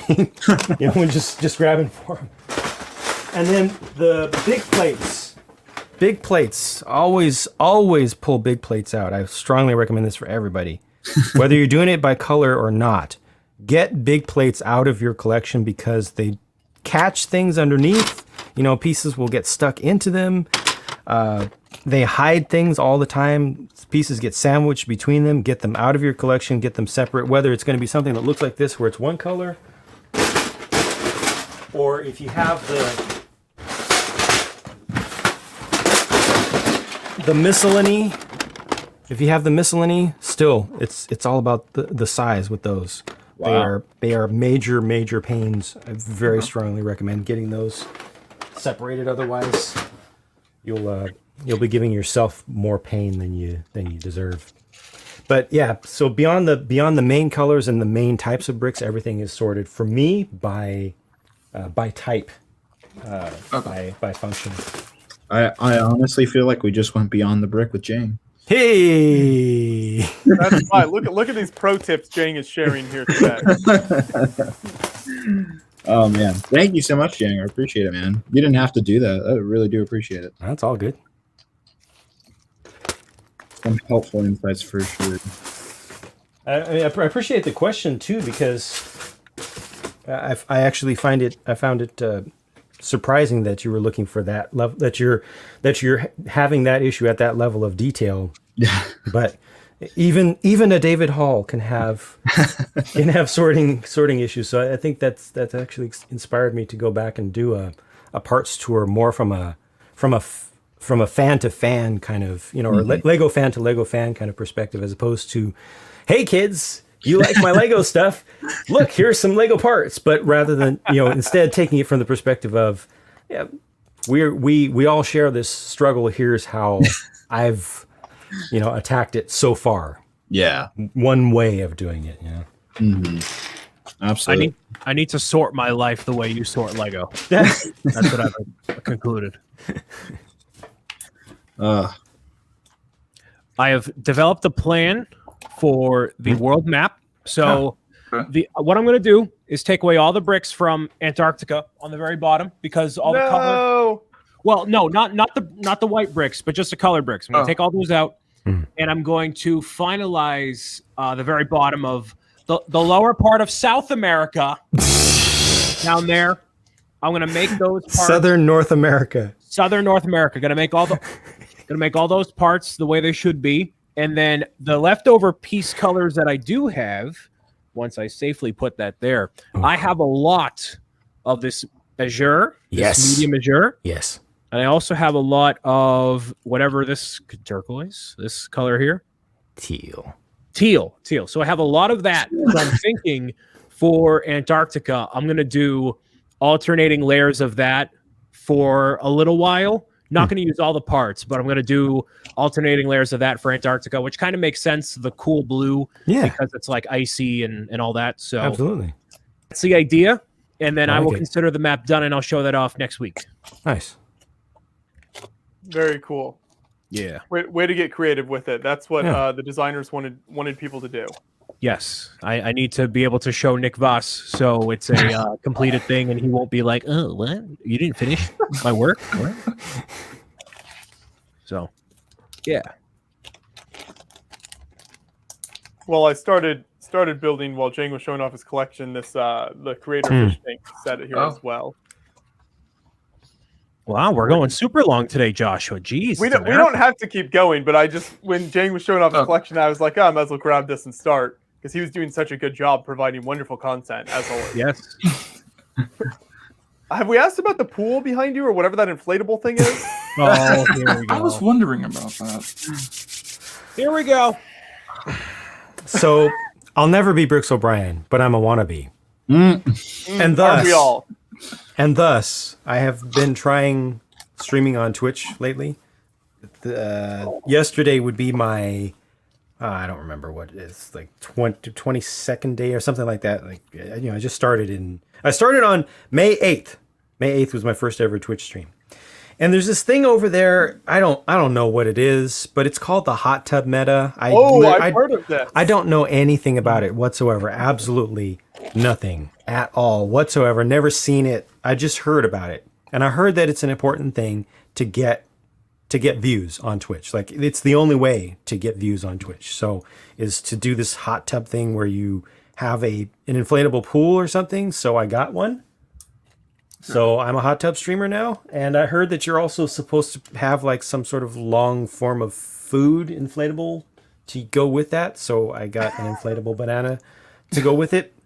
And then I had to modify also my pink cone cam. So I've got Hot Tub Jang over here with the pink cones. And for that one, I know most people use fruit or some other type of food. I went with a vegetable, although I don't know, a corn or cob. It's kind of fruit because it's the seed pod, whatever. Yeah, it's long and it's edible, so I put it in there because I think that's what you're supposed to do. So that's that, and I also had the previous inflatable version of that recently upgraded. Thank you very much, Bricklink, for X-Pods being available in the rare trans medium blue color. And I got my little parasol up above. So yeah, I'm a hot tub streamer. I should be good to go. I should be able to get some views now. Gotta make my way up in the direction of the professionals here. But speaking of professionals, right. Jang. Mm. Oh, yeah. Good to see everybody. Yes. I didn't know who's live right now. I'm just sitting here and I see so many lovely faces. It's good to see everybody. We can hear the birds behind you. Yes. So there is something between Jang and I don't know what it is, but I didn't know that Jane Briggs is live. Okay, he's gone now, but he was live. So it's good to see everybody. And I didn't know you're still live. Oh, 3 hours you're on. This is awesome. Yeah, we're serious streamers, so we go for a long time. This is a good thing. Can you hear me? I'm using a new headset right now. Oh, you're crystal clear. Dan, I know you were feeling a little under the weather last night. You feeling better today? Yeah, mate, I just dragged myself out of bed, and I can't believe that I just managed to hit the go, come into the room button at the same time as Andreas. My God. What timing we have, Andreas. We didn't plan anything. Nothing. I just left the house because my girlfriend told me leave the house. That's the way it is, because I had I made a phone call and my girls are sleeping, so I just left the house. And it's good to see everybody. Yeah. So you're building something. I just finished the Ferris wheel creator set. Awesome. Good stuff. But I mean, you can kick me out. It seems like Jane is gone because I'm here. Am I right? I mean, it's totally fine. Ship's passing. Oh, wait. Well, he said I could kick him out. Oh, right. Oh, there he is. He's back. Okay. I think Jang's just, I don't know, going to dust his Halo room. He'll be back. It's totally fine. It's totally fine. Head off, guys. I do appreciate being on here. Yes, it's been a pleasure seeing you, Dave. Another week or so. Thanks for stopping by. Yeah, absolutely, guys. It was good seeing everybody. Good to see you. Bye. Looking forward to Brick Rodeo. Okay, David. Bye, Jang, who's not here. Josh, I'm really sorry. It really seems like I'm coming here into the stream and everybody is leaving. But that's just how it works when you show up places, isn't it? It's totally fine. It's totally fine. I mean, as long as my good friend Briggs O'Brien is here, and Briggs O'Brien and Brian, I have to tell you something. I had recently a chat with our good friend Marcus Besser. Oh yes. Oh yes. Best friend. Yep. And I asked him, hey, Marcus, it would be so cool if you could do another interview, and I would love to invite Brian so he can ask all the questions he would love to ask on my stream, so that I look like a city person, you know, that you have all the room you need to ask all your questions. And he said something like, maybe. So so much build up for that. Oh man. So maybe it was kind of hey, I give you a call someday, you know. I thought you were gonna ask him like, hey, are you working on more Harry Potter? Like, what's your focus on? Brian has some killer questions about Mario, or nope? It's just like, maybe. Actually, it was part of the Lego Fan Media Days. So Dave was there, who's gone now, and but Beyond the Brick wasn't there. Josh, you have so many people. You have so many people around, so many red shirts, and nobody was there. Why? Because we knew you would do such a good job reporting it. And also, I didn't want to be up in the middle of the night. Okay, this is a good point. But you have good friends in Denmark as well. What's that? You have good friends in Denmark as well. Denmark is a country north of Europe. Okay, How far I'm is sorry. that from the southern part of North America? So I think at least 10 people are thinking I'm crazy right now because they are passing by. There's always much more than 10 people thinking you're crazy, Andreas. This is a good thing. But, you know, I'm sitting here in the middle of a park, not far away from our home. You interrupt the tour group by any chance? Because that was fun when you did that before. Which one? Again, please? You interrupted that tour group in the park that one time? This was, by the way, I think the best moment in history of your beloved live stream here, because it was really so annoying that people stopped by at the statue, and I didn't know that this is something special. But this is the thing. Brian, and I can show you something. I thought for a few minutes, what is inside my bag here? And had this hat of my daughter. What do you think? Just let me know. Is it better this way? I think you look impeccable, and I've never felt that you have accentuated a look before than you do now. You look awesome. I love it. Then the madness is complete now. You're sitting a guy. Oh, you look like you're about to have tea with like a couple of like your daughters in the park. Maybe the madness is complete, so it's safe now. Yes, it's safe. It is totally safe. It is totally safe. Dan, I felt bad for your boy. And the Indy 500. I don't know if you follow racing at all. Happened this weekend. Scott Dixon had pole position. Then he ran out of gas, and it all went downhill from there. So I'm sorry. He tried to represent you guys well, and really put you on the map, but it didn't happen. To be fair, though, he's won how many? 8? Yeah. So, maybe he was just trying to, give an advantage to someone else. He's drunk his fair share of milk. So Indy 500 is this race where a lot of cars are driving just a kind of circle, right? There's no real racetrack. It's just like boom, boom. Just a big old turns. Yep. Okay. Big oval. It's a perfect circle. Yeah. Yeah. Did you guys go to the race, Josh? We did, yeah. So it's like a couple hours from where we live here in Indiana, so it's pretty easy to make it there. So it's always fun to check it out. Nice. I've never been to any race. Maybe one day. Sometime, Jane, you got to come and go with us. Yes. When I was a kid, I watched Formula One at midnight, during the night in Japan and stuff, because of Michael Schumacher. So I met him in person once, which was very exciting for me. So he's kind of a legend here in Europe. I don't know if you are familiar with Formula One, but he was one of the big drivers Michael Schumacher in the past. He's definitely famous worldwide, mate. Yes. Formula One panel down here, these three. Hey, you ready, Jang? You can bond with Andres over Formula One racing now. It's a whole other thing. Right. It was just tragic what happened to Michael Schumacher, and still to this day not really knowing what's going on. He's obviously still alive, but not in a good state, which is pretty tragic. It is. Yeah.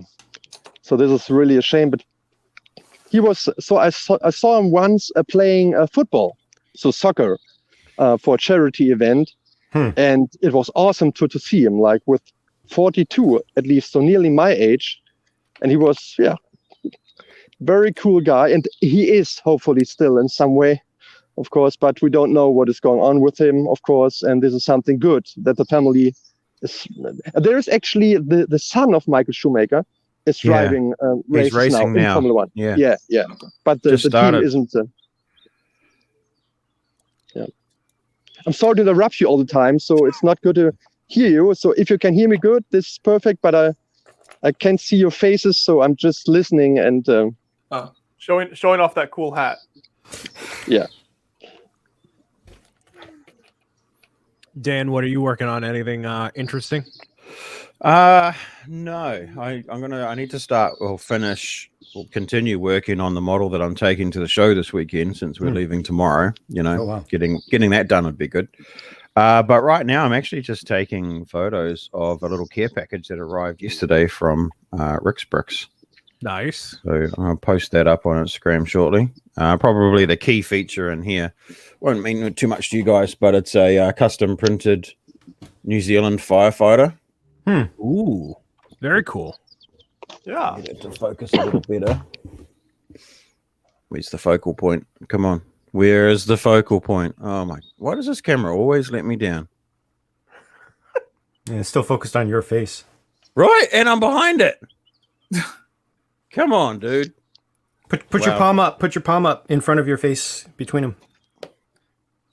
There you go. Okay, you're good. Oh, look at that. It's working. Pro Stream. Nope. Yeah, got it. All right. Look at Jang coming through with solutions. With the clutch. Yeah, that's nice. That's good. Oh man, that's bloody terrible camera. So that comes with the firefighter, but inside the box, and it's a metal box, no plastic packaging for this guy. Now this is going to be a trick to try and get this to focus, but I want to try nonetheless, because one of the best features. Oh, hang on. Come on. Other hand. Both hands. 2 palms forward. Yeah. There we go. It's even got a custom printed helmet. Yeah, that's the stuff. It's all about the helmet. I'm sorry. Helmet and the arm prints. Yeah. In the back. I can't really see much there. Oh, God. We see your beard. It focuses on the beard. My beard. That Rick guy does a pretty good job of printing stuff. Yeah, he does. The other arm is printed too, but just around the wrist. But this is also this is a Rick job. This is for me specifically, probably. What's the fine print? Oh, there it is. Oh my goodness. Oh no. Triggering 8 balls, 1 brick at a time.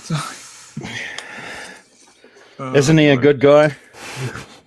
That's great. Jeez. I might as well show these off since we've got them. There's a couple of okay.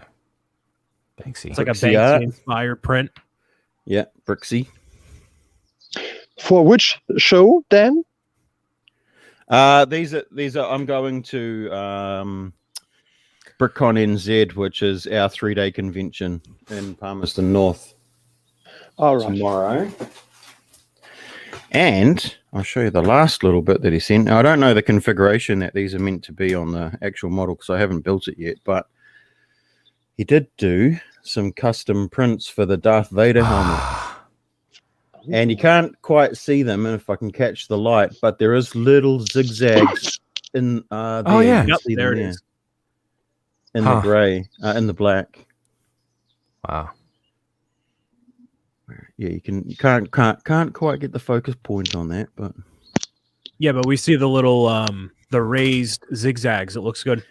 yeah, yeah, and they're only just palpable to touch because he uses a very expensive what is it? Is it a laser printer? No, not a laser printer. What is it? Oh Not man, I'm UV. having a mind blank. UV printer, yeah, very high quality UV printer, and it gets very, very fine prints. Very fine prints. Excellent.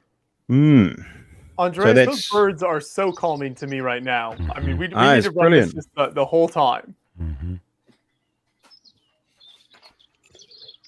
So have you ordered everything from the shop at home today? What? Have you ordered everything from shop at home today? I don't buy Lego. Jane tried This is to, a good but thing. Brian wouldn't let him. Okay, great. For me, Jane just the everything is awesome set and a few city sets. That's all. No, you guys get the hookup. You have all the stuff basically today, don't you? Yep. You mean for reviews? No. Just in general, because a lot of the stuff that comes out June 1st for you guys, like City, all that stuff comes out in America August 1st. August, yeah. Oh yes, I'm sorry. Yeah, I forgot about it. Okay, yeah. So this year it is really another way around. At least for City, yeah. So it's June 1st.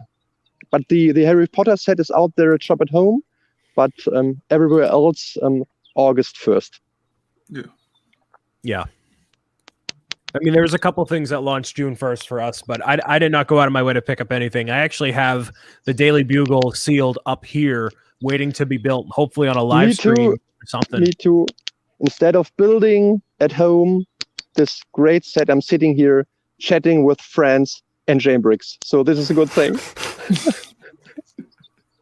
Yeah, it's great.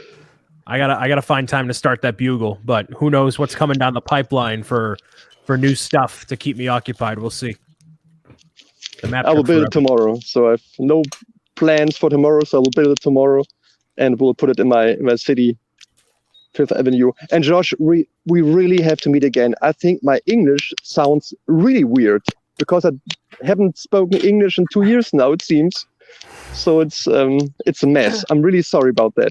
And it's cold outside, so it's freezing and it's just such a struggle, isn't it? You've gotta get us teaching you English again, is what you're saying? Exactly. And then I can teach you German like after midnight. Yes. When you spontaneously burst out in German, it's always fun. Yes. This is exactly the way it is. Well, glad you could join us from out in nature. We need more of that on the stream.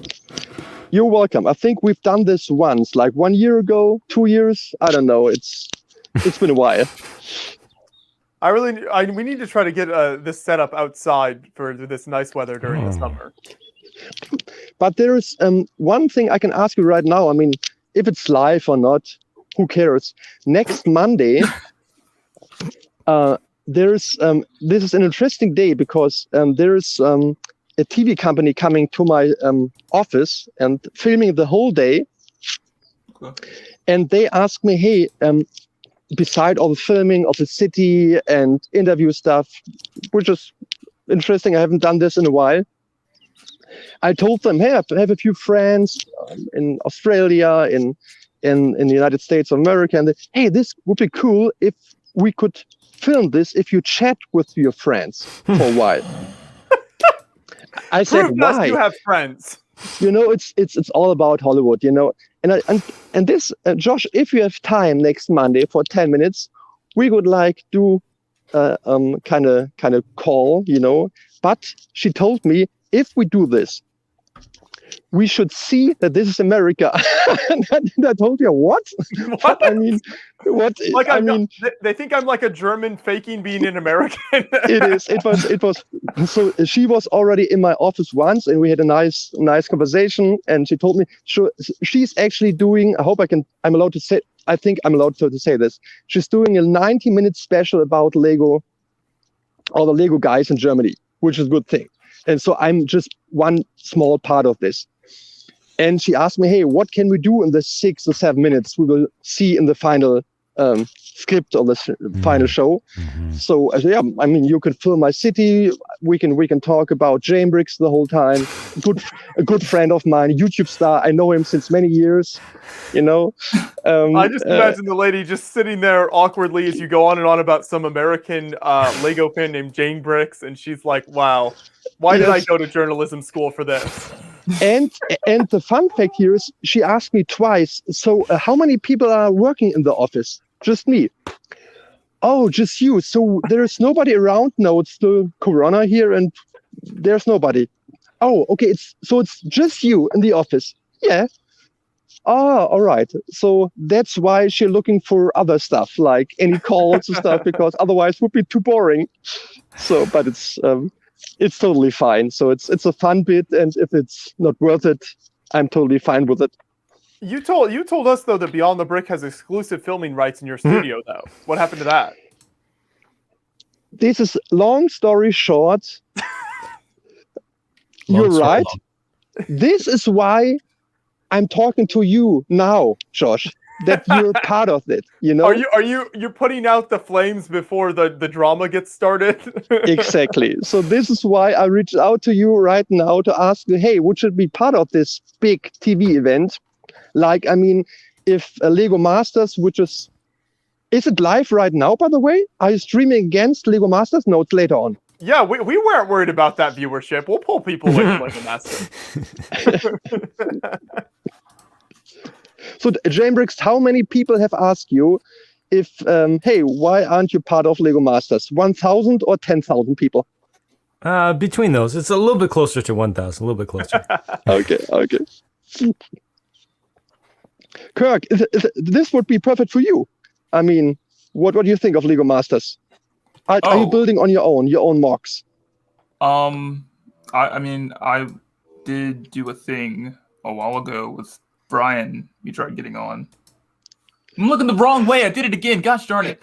This way. Me and Brian did try it out, but we didn't get the call.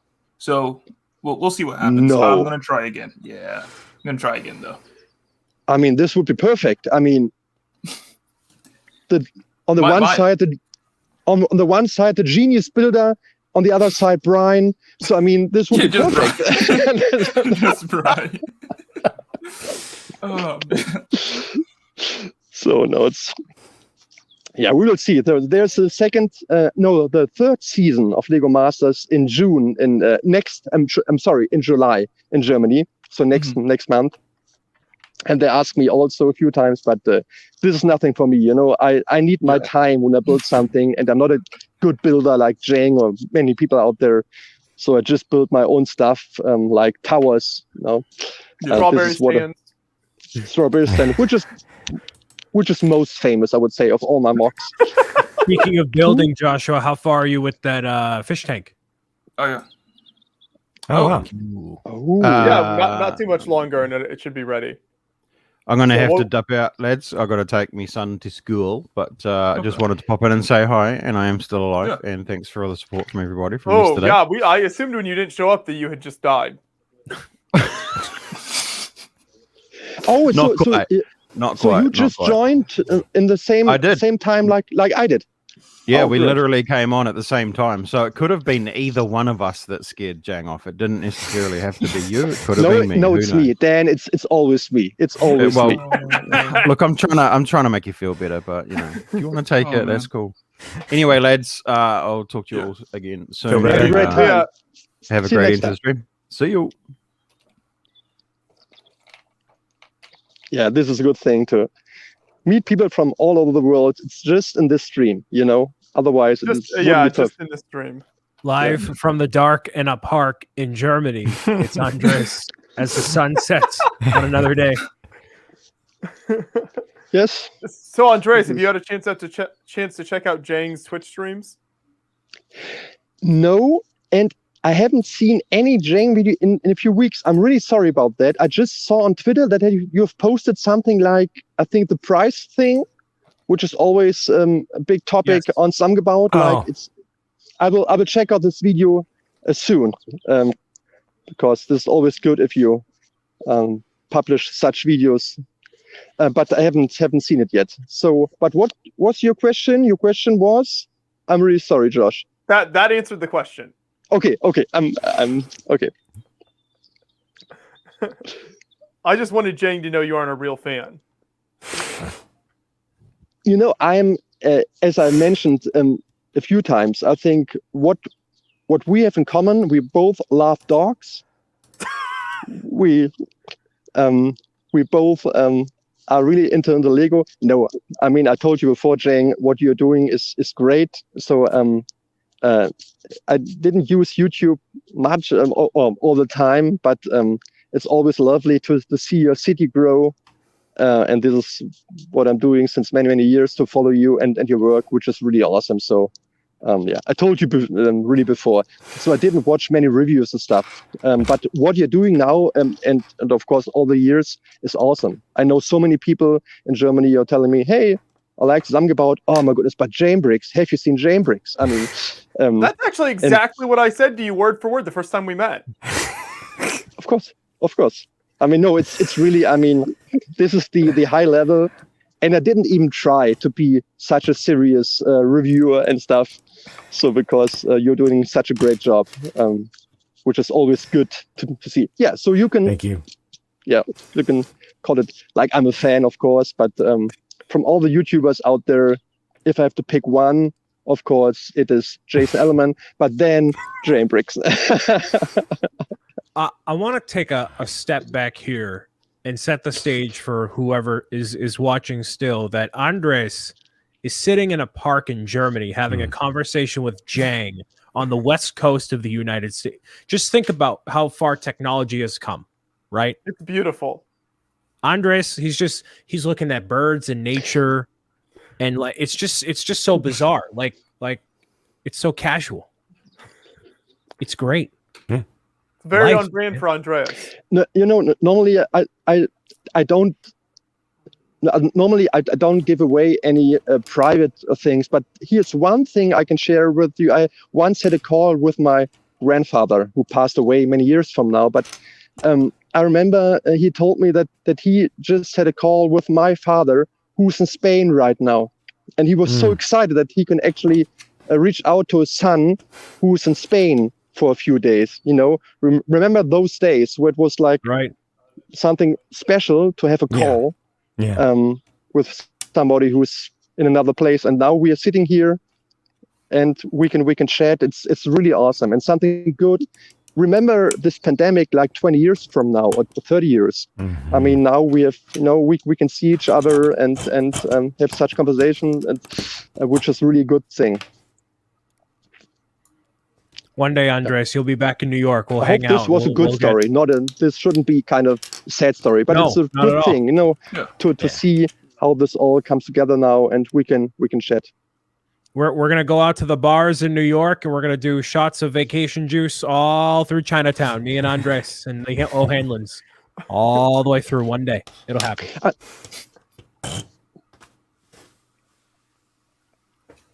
Nothing. Okay, cool. Did we listen? He seems to still be there. He's like, no. This will happen. Jang, I can't wait to see your hot tub streams. And still,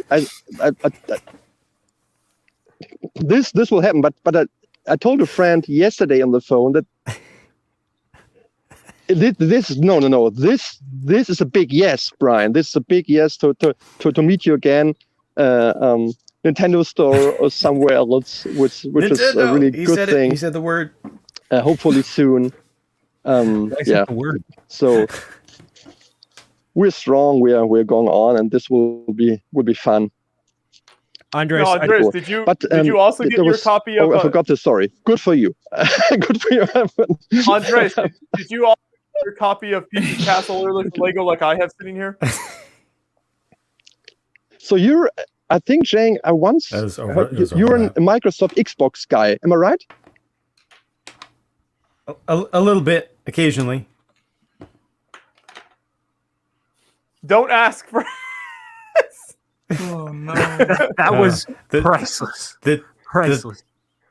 I think the lag. I think the latency between us is kind of epic right now. Is what's happening.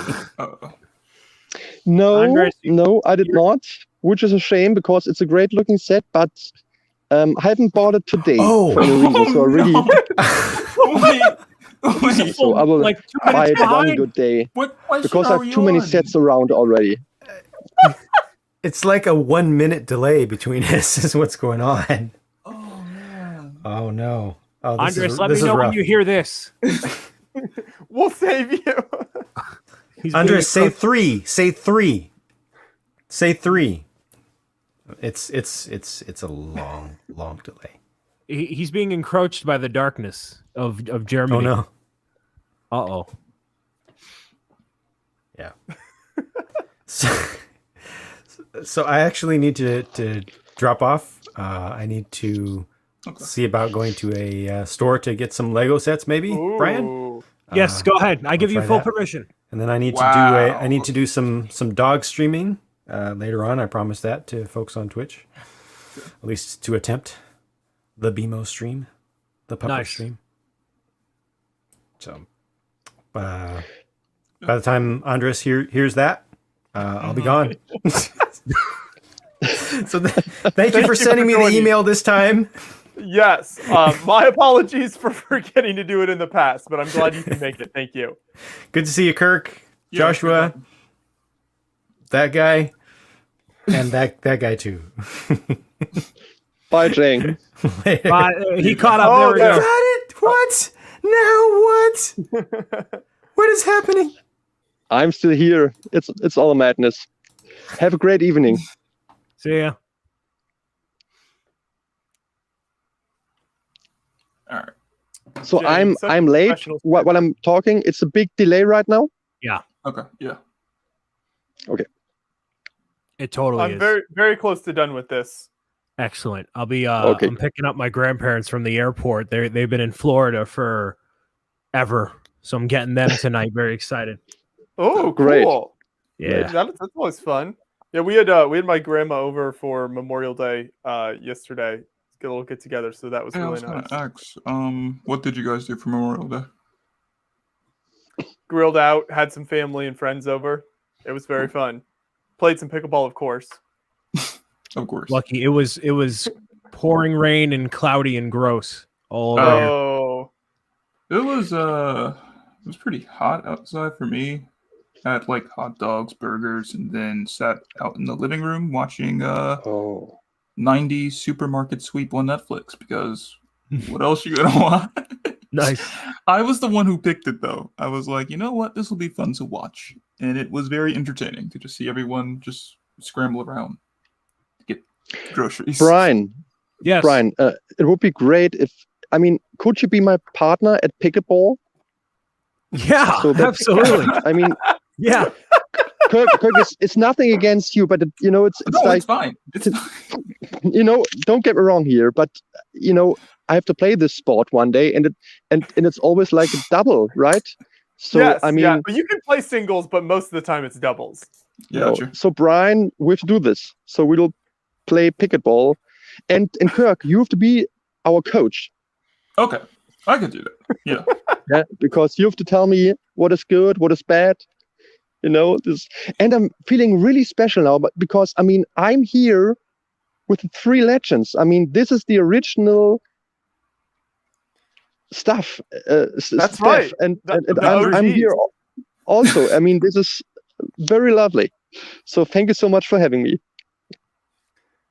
Sometime we're gonna have all of you guys play on the official Hanlon boy. pickleball court here in Indiana, and that will That'll be an epic be- video. I Yes. don't think Yeah, you want me that'll be ruining entertaining. those stats, man. Oh, That'll be rough. we have to see it. That'll be entertaining if that happens. You get all of us in the shorts that go way too high above the knee, and we're just sweating bullets. Oh my goodness. I put those pictures in the mom squad. Forget about it. It's a whole scandal. Can't be having that. One thing here, Brian. No. Are there still viewers out there? If not, it's fine. But Two people watching. if you can spot the tree above me, if you could name it, you will get a minifigure of mine. The first one who can tell me which tree is this? You know, wait. You'll get it's something about minifigure. The tree's name is Cecilia. Whoa. Cecilia.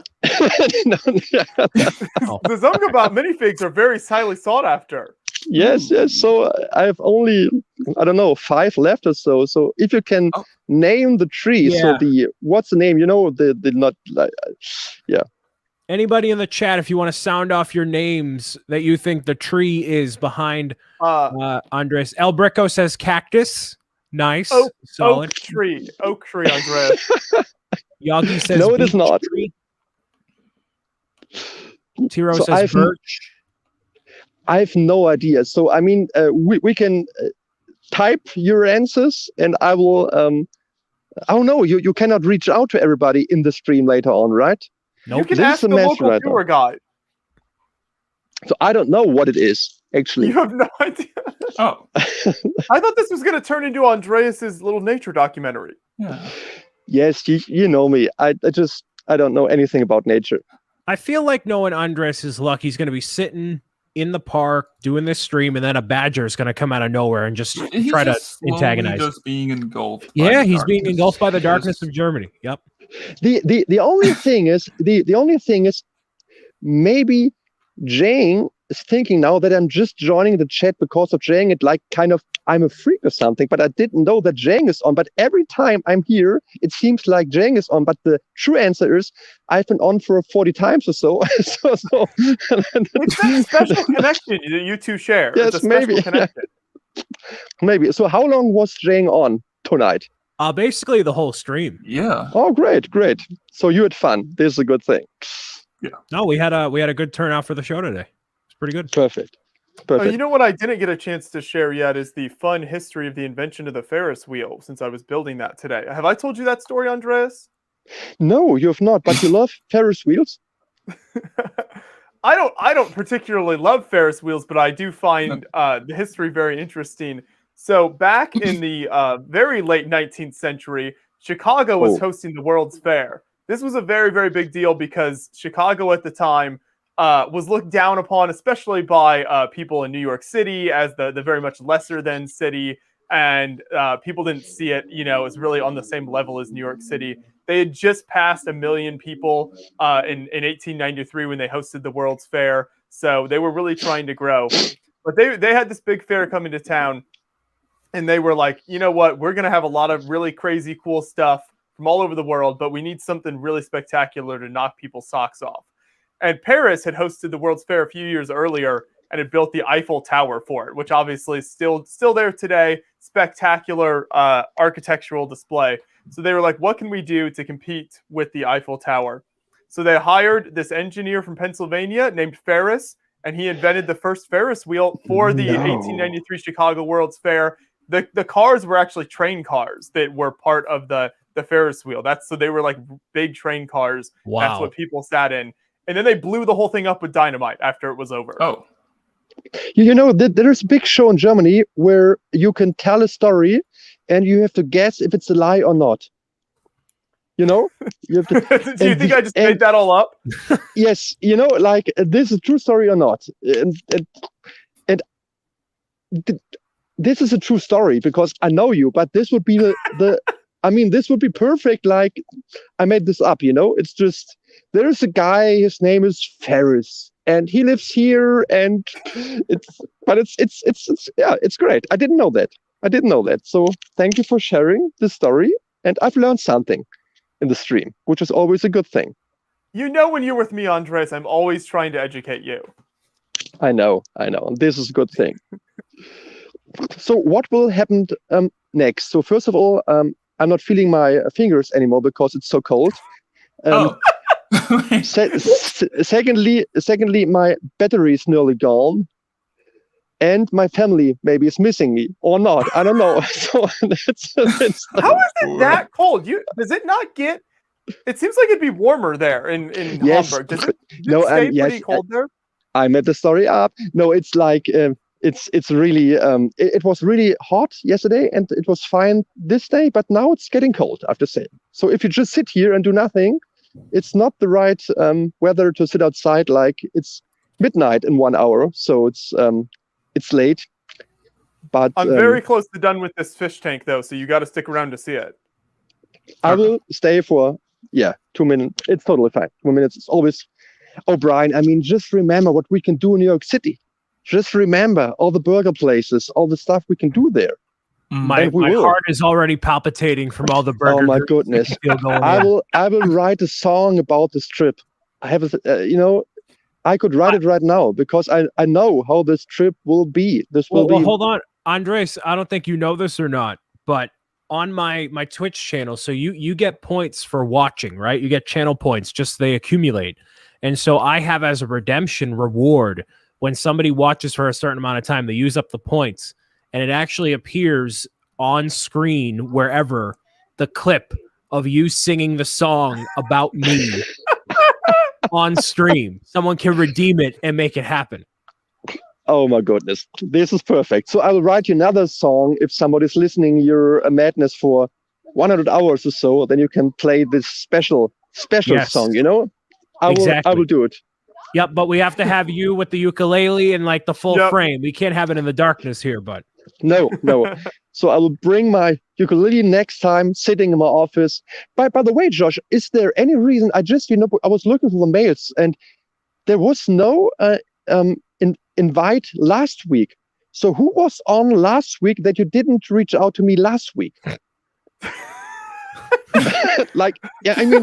Obviously not Jamebricks. We had a couple of Lego designers on, and based on your interaction with Brian during the 24-hour live stream, we thought it best not to have you on.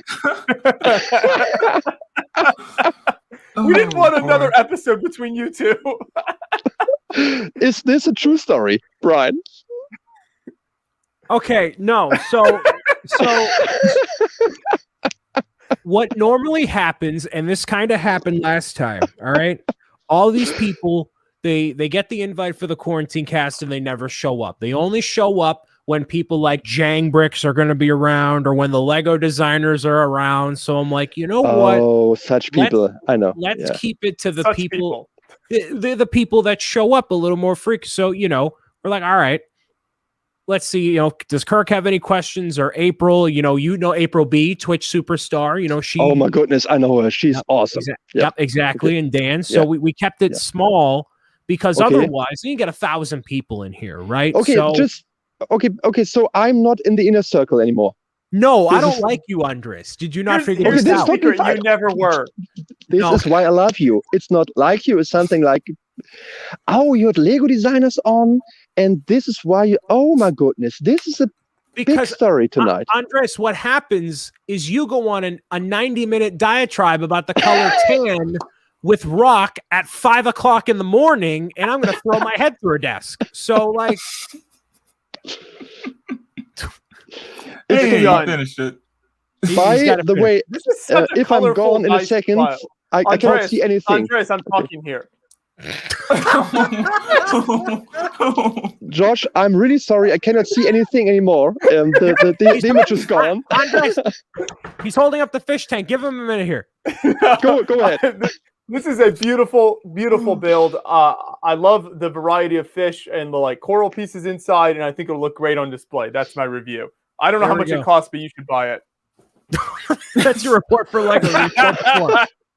Go buy it. All right, bye. Also, now can see you again. That might be the fastest build I've ever done. I was really trucking on that. Oh, whoa! What are all these? Those are emotes. Oh, I thought I talked to John about putting those in, and he said we couldn't do it because it had to be square. But I guess he got it to work.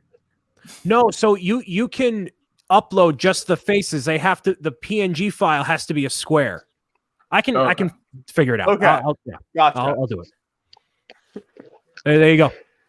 Okay. So April and Dan are part of the inner circle, and I'm not. Okay. We need to end here. I will go to sleep now and think of my past, which was a good past, and now I'm out. It's like you have Lego designers on, which I know in person, and you didn't invite me because you think I'm interrupting the show.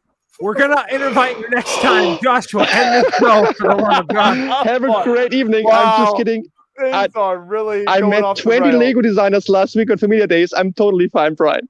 And it's a good decision not inviting me while talking to Lego designers, Brian. You're totally right. This is professional. This is totally fine. But I'm sad. Bye, everyone.